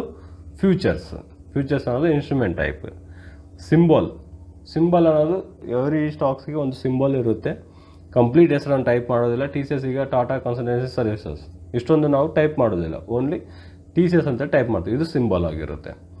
ಎಕ್ಸ್ಪೈರಿ ಡೇಟ್, ನಮಗೆ ಮಲ್ಟಿಪಲ್ ಎಕ್ಸ್ಪೈರಿಸ್ಗಳನ್ನ ಸಿಗಲಾಗುತ್ತೆ. ಎವ್ರಿ ಮಂತ್ ಲಾಸ್ಟ್ ಥರ್ಸ್ಡೇ ಅದು ಎಕ್ಸ್ಪೈರಿ ಆಗುತ್ತೆ. 3 ಮಂತ್ಸನ್ನು ಸಿಗಲಾಗುತ್ತೆ. Present month, current month, mid month, far month. 3 ಎಕ್ಸ್ಪೈರೀಸ್ಗಳಲ್ಲಿ ಯಾವ ಎಕ್ಸ್ಪೈರೀಸಲ್ಲಾದರೂ ನಾವು ಟ್ರೇಡ್ ಮಾಡಬಹುದು. ಒಂದು ಫ್ಯೂಚರ್ಸ್ಗಳನ್ನ ಬೈಯಿಂಗ್ ಅಥವಾ ಸೇಲಿಂಗ್ ಮಾಡಿ ಹೋಲ್ಡ್ ಮಾಡ್ಬೋದು, ಅಥವಾ ಟ್ರೇಡಿಂಗ್ ಅನ್ನೋದು ಮಾಡಬಹುದು. And underlying value, underlying asset, T C S, spot ಪ್ರೈಸ್ಗೆ ನಾವು underlying value ಅನ್ನೋದಾಗುತ್ತೆ. Lot size, number of ಶೇರ್ಸ್ಗಳ ಗುಂಪಿಗೆ ಲಾಟ್ ಸೈಜ್ ಅಂತೇವೆ. 300 ಅನ್ನೋದು ಲಾಟ್ ಸೈಜ್ ಆಗಿದೆ ಟಿ ಸಿ ಎಸ್ದು. ಮಾರ್ಜಿನ್ ವ್ಯಾಲಿಡೇಷನ್ ಕಾಂಟ್ರಾಕ್ಟರ್ ವ್ಯಾಲ್ಯೂ ಅನ್ನೋದು 9,18,600 ಆಗಿದ್ದರೆ ಇದರಲ್ಲಿ ನಾವು ಓನ್ಲಿ 1,96,000 ಸಮಥಿಂಗ್ ಅನ್ನೋದು ಪೇ ಮಾಡ್ತಿದ್ದೇವೆ. ಇದು ಮಾರ್ಜಿನ್ ವ್ಯಾಲಿಡೇಷನ್ ಆಗಿರುತ್ತೆ. Okay, and counter party search. So ಈಗ ಎ ಆ್ಯಂಡ್ ಬಿ ಅನ್ನೋ ಪರ್ಸನ್ಸ್ ಇದ್ದಾರೆ. A and B. ಎ ಪರ್ಸನ್ಗೆ ಅನಿಸುತ್ತೆ ಟಿ ಸಿ ಎಸ್ನ ಪ್ರೈಸ್ ಅನ್ನೋದು ಇನ್ಕ್ರೀಸ್ ಆಗ್ಬೋದು ಅನಿಸುತ್ತೆ. ಆ್ಯಂಡ್ ಬಿ ಅನ್ನೋ ಪರ್ಸನ್ಗೆ ಟಿ ಸಿ ಎಸ್ ಅನ್ನೋ ಪ್ರೈಸ್ ಡಿಕ್ರೀಸ್ ಆಗ್ಬೋದು ಅನಿಸುತ್ತೆ. ಸೊ ಎ ಆ್ಯಂಡ್ ಬಿ ಅನ್ನೋರು ಫ್ಯೂಚರ್ಸಲ್ಲೇ ಟ್ರೇಡಿಂಗ್ ಮಾಡಬೇಕು ಅಂದ್ಕೊಂಡಿರೋ ಅಂತ ತಿಳ್ಕೊಳ್ಳೋಣ. ಸೊ ಟಿ ಸಿ ಎಸ್ನ ಪ್ರೈಸ್ ಏನಿದೆ 54 ಅನ್ನೋದು ಟಿ ಸಿ ಎಸ್ನ ಪ್ರೈಸ್ ಆಗಿದೆ ಅಂತ ತಿಳ್ಕೊಳ್ಳೋಣ. ಹೌದಾ? ಇದಕ್ಕೆ ನಾವೇನಂತೇವೆ, ಇದು ಅಂಡರ್ಲೈಯಿಂಗ್ ಅಸೆಟ್. ಇದು ಅಂದರೆ ಅಂಡರ್ಲೈಯಿಂಗ್ ವ್ಯಾಲ್ಯೂ. ಸ್ಪಾಟ್ ಪ್ರೈಸ್ ಅಂದ್ರೆ ಒಂದೇ, ಅಂಡರ್ಲೈಯಿಂಗ್ ವ್ಯಾಲ್ಯೂ ಅನ್ನೋದು ಒಂದೇ. Okay, T C S futures ಮೇಲೆ ಟ್ರೇಡಿಂಗ್ ಮಾಡ್ತಿದ್ದೇವೆ ಅಂದರೆ ಟಿ ಸಿ ಎಸ್ ಫ್ಯೂಚರ್ಸ್ನ ವ್ಯಾಲ್ಯೂ ಏನಿದೆ 3062 ಅನ್ನೋದು ಫ್ಯೂಚರ್ಸ್ನ ವ್ಯಾಲ್ಯೂ ಆಗಿದೆ. ಆಲ್ಮೋಸ್ಟ್ ನಮಗೆ underlying asset T C S ಅನ್ನೋದು ಮತ್ತು ಈ ಟಿ ಸಿ ಎಸ್ನ ಫ್ಯೂಚರ್ಸ್ ಅನ್ನೋದು ಎರಡು ನಮಗೆ ಸೇಮ್ ಡೈರೆಕ್ಷನಲ್ಲೇ ಮೂವ್ಮೆಂಟ್ ಆಗ್ತಾ ಇರುತ್ತೆ. ಅಂಡರ್ಲೈಯಿಂಗ್ ಅಸೆಟ್ ಅನ್ನೋದು ಇನ್ಕ್ರೀಸ್ ಆಗ್ತಾ ಇದ್ರೆ ಫ್ಯೂಚರ್ಸ್ಗಳನ್ನ ಇನ್ಕ್ರೀಸ್ ಆಗ್ತಾ ಇರುತ್ತೆ. ಅದೇ ಥರ ಫಾಲ್ ಆಗ್ತಿರುವಾಗಲೂ ಫ್ಯೂಚರ್ಸ್ ಅನ್ನೋದು ಫಾಲ್ ಆಗ್ತಿದೆ. ಅದರಲ್ಲಿ ಅಂಡರ್ಲೈಯಿಂಗ್ ಅಸೆಟ್ ಸ್ಪಾಟ್ ಪ್ರೈಸಸ್ನು ಫಾಲ್ ಆಗ್ತಾ ಇರುತ್ತೆ. ಎರಡು ಸೇಮ್ ಡೈರೆಕ್ಷನಲ್ಲೇ ಮೂವ್ಮೆಂಟ್ ಆಗ್ತಾ ಇರುತ್ತೆ. ಮತ್ತು ನಾವು ಅಪೋಸಿಟ್ ಡೈರೆಕ್ಷನಲ್ಲಿ ಮೂವ್ಮೆಂಟ್ ಆಗುತ್ತೆ, ಇದು ಒಂದು ಡೈರೆಕ್ಷನ್ ಇದು ಒಂದು ಡೈರೆಕ್ಷನ್ ಮೂವ್ಮೆಂಟ್ ಆಗುತ್ತೆ, ಆ ಥರ ಅನಲೈಸಿಂಗ್ ಮಾಡೋಕ್ಕೆ ಹೋಗಬೇಡಿ. ಸೊ ಎರಡು ಸೇಮ್ ಡೈರೆಕ್ಷನಲ್ಲೇ ಮೂವ್ಮೆಂಟ್ ಆಗ್ತಾ ಇರುತ್ತೆ. ಬಟ್ ಇಲ್ಲಿ ಏನಾಗ್ತಾ ಇದೆ, ಟಿ ಸಿ ಎಸ್ ಅನ್ನೋದು ಸ್ಪಾಟ್ ಪ್ರೈಸ್ನ ಮೇಲೆ ನಾವು ಓನ್ಲಿ ಅಗ್ರಿಮೆಂಟ್ಸ್ ಅನ್ನೋದು ಮಾಡ್ಕೋಕೆ ಬರೋದಿಲ್ಲ. ಓಕೆ, ಬಟ್ ಫ್ಯೂಚರ್ಸ್ಗಳ ಮೇಲೆ ನಾವು ಅಗ್ರಿಮೆಂಟ್ಸ್ ಅನ್ನೋದು ಮಾಡ್ಬೋದು, ಒಂದು ಕಾಂಟ್ರಾಕ್ಟ್ ಅನ್ನೋದು ತೊಗೋಬೋದು. Okay, A and B persons ಇದ್ದಾರೆ, ಎ ಪರ್ಸನ್ಸ್ಗೆ ಸ್ಟಾಕ್ನ ಪ್ರೈಸ್ ಇನ್ಕ್ರೀಸ್ ಆಗ್ಬೋದು ಅನ್ನೋ ಒಂದು ಉದ್ದೇಶದಿಂದ ಏನು ಮಾಡ್ತಾನೆ, ಫ್ಯೂಚರ್ಸ್ಗಳನ್ನ ಬೈ ಮಾಡ್ತಾನೆ. ಅದೇ ಥರ ಬಿ ಅನ್ನೋ ಪರ್ಸನು ಫ್ಯೂಚರ್ಸ್ನ ಪ್ರೈಸನ್ನು ಡಿಕ್ರೀಸ್ ಆಗುತ್ತೆ ಅನ್ನೋ ಉದ್ದೇಶದಿಂದ ಅವರು ಸೇಲಿಂಗ್ ಅನ್ನೋದು ಮಾಡ್ತಾರೆ. ಅಂದರೆ ಬೈಯರ್ನ ದೃಷ್ಟಿ ಏನಿದೆ ಪ್ರೈಸ್ ಅನ್ನೋದು ಇನ್ಕ್ರೀಸ್ ಆಗುತ್ತೆ ಅಂತ, ಸೇಲರ್ನ ದೃಷ್ಟಿ ಏನಿದೆ ಪ್ರೈಸ್ ಅನ್ನೋದು ಡಿಕ್ರೀಸ್ ಆಗುತ್ತೆ ಅಂತ. ಈ ಥರ ಪ್ರತಿಯೊಬ್ಬರಿಗೆ ಒಂದೊಂದು ಮಾರ್ಕೆಟ್ ವ್ಯೂ ಇರುತ್ತೆ. ಆ ಥರ ಒಂದು ಬೈಯರ್ಸ್ ಆ್ಯಂಡ್ ಸೇಲರ್ಸ್ ನಡುವೆ ಈ ಫ್ಯೂಚರ್ಸ್ ಆಗಿರ್ಬೋದು ಸ್ಟಾಕ್ಸ್ಗಳು ಮೂವ್ಮೆಂಟ್ ಆಗ್ತಾ ಇರುತ್ತೆ. ಸೊ ಇದೇ counter party search. So buying ಮಾಡ್ಬೇಕು ಅಂದ್ಕೊಂಡಲ್ಲಿ ಸೇಲರ್ಸ್ ಅನ್ನೋರು ಹುಡುಕಬೇಕಾಗುತ್ತೆ, ಸೇಲರ್ಸ್ಗೆ ಬೈಯರ್ಸ್ ಅನ್ನೋರು ಬೇಕಾಗುತ್ತೆ. ನೆಕ್ಸ್ಟ್ ಒಂದು ಸೈನ್ ಆಫ್ ಅಂದರೆ buyers and sailors.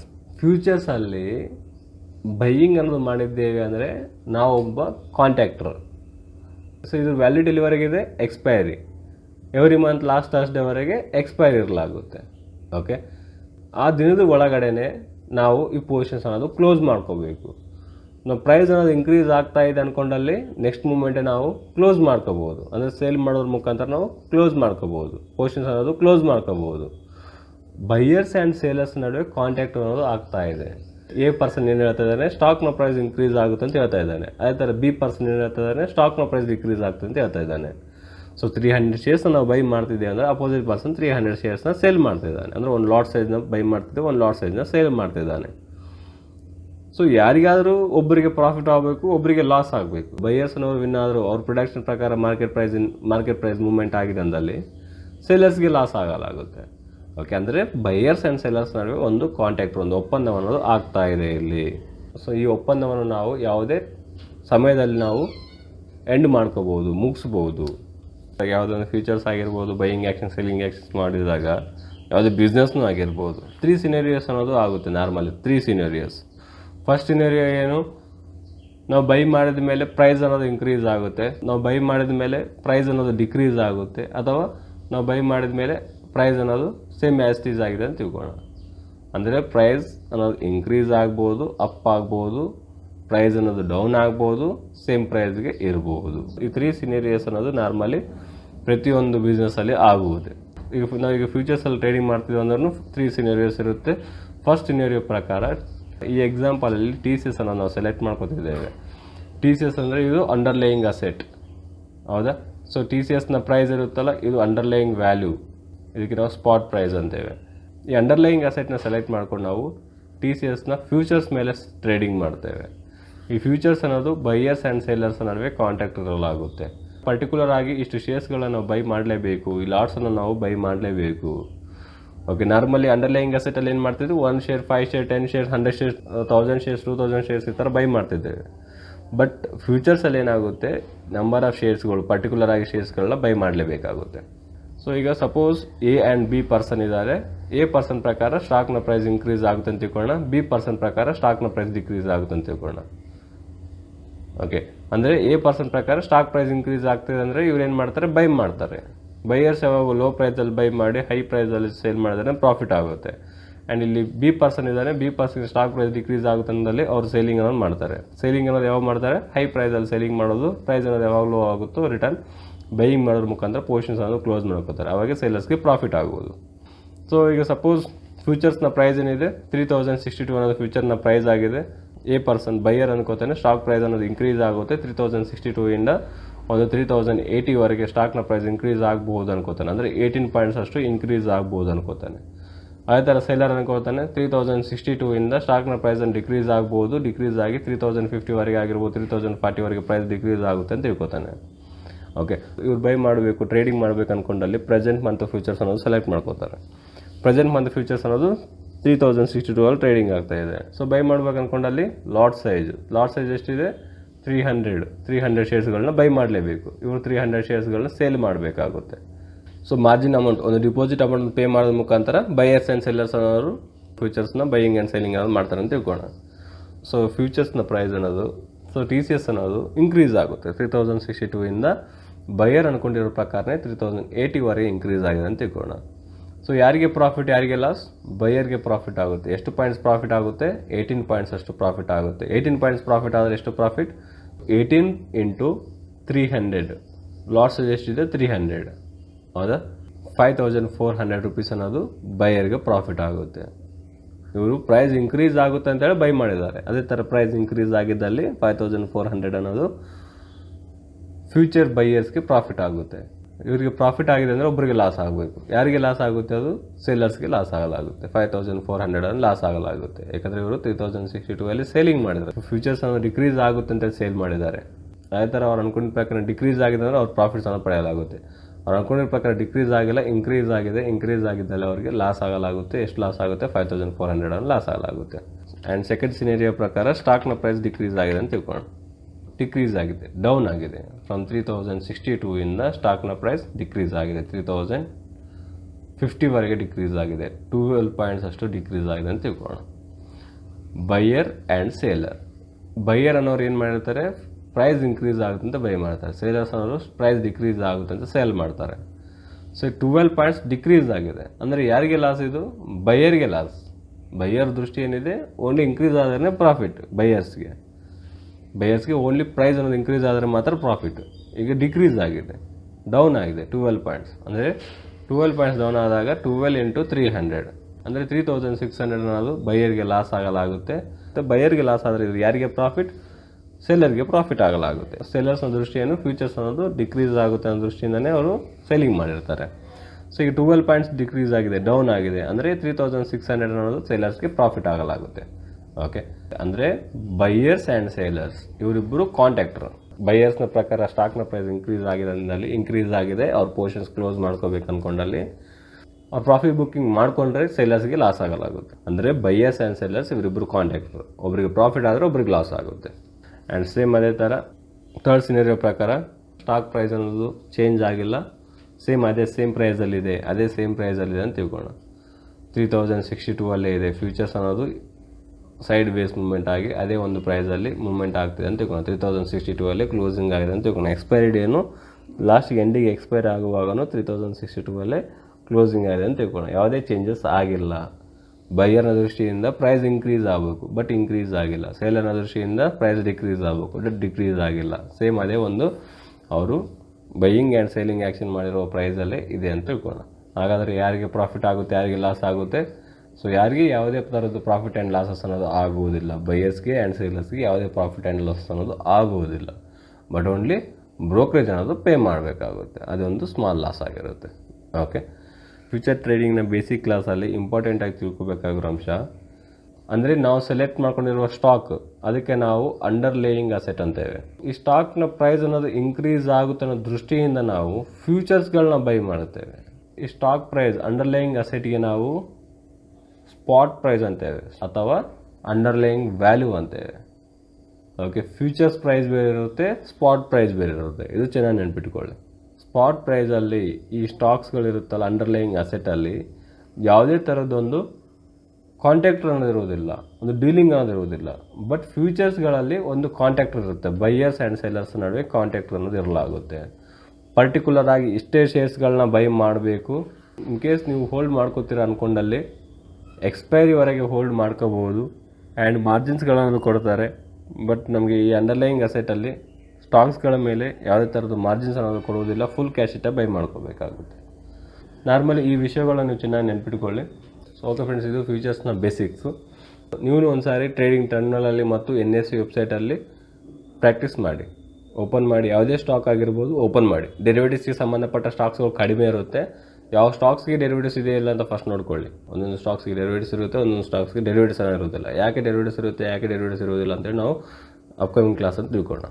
Okay friends, ನಿಮ್ಗೆ ಏನಾದರೂ ಡೌಟ್ಸ್ ಇದ್ದಲ್ಲಿ ನೀವು ವಾಟ್ಸಪ್ ಚಾಟ್ ಮುಖಾಂತರ ಕ್ಲಿಯರ್ ಮಾಡ್ಕೋಬೋದು. ಆ್ಯಂಡ್ ನೆಕ್ಸ್ಟ್ ಕ್ಲಾಸಲ್ಲಿ ಸಿಗೋಣ ಫ್ರೆಂಡ್ಸ್. Thank you.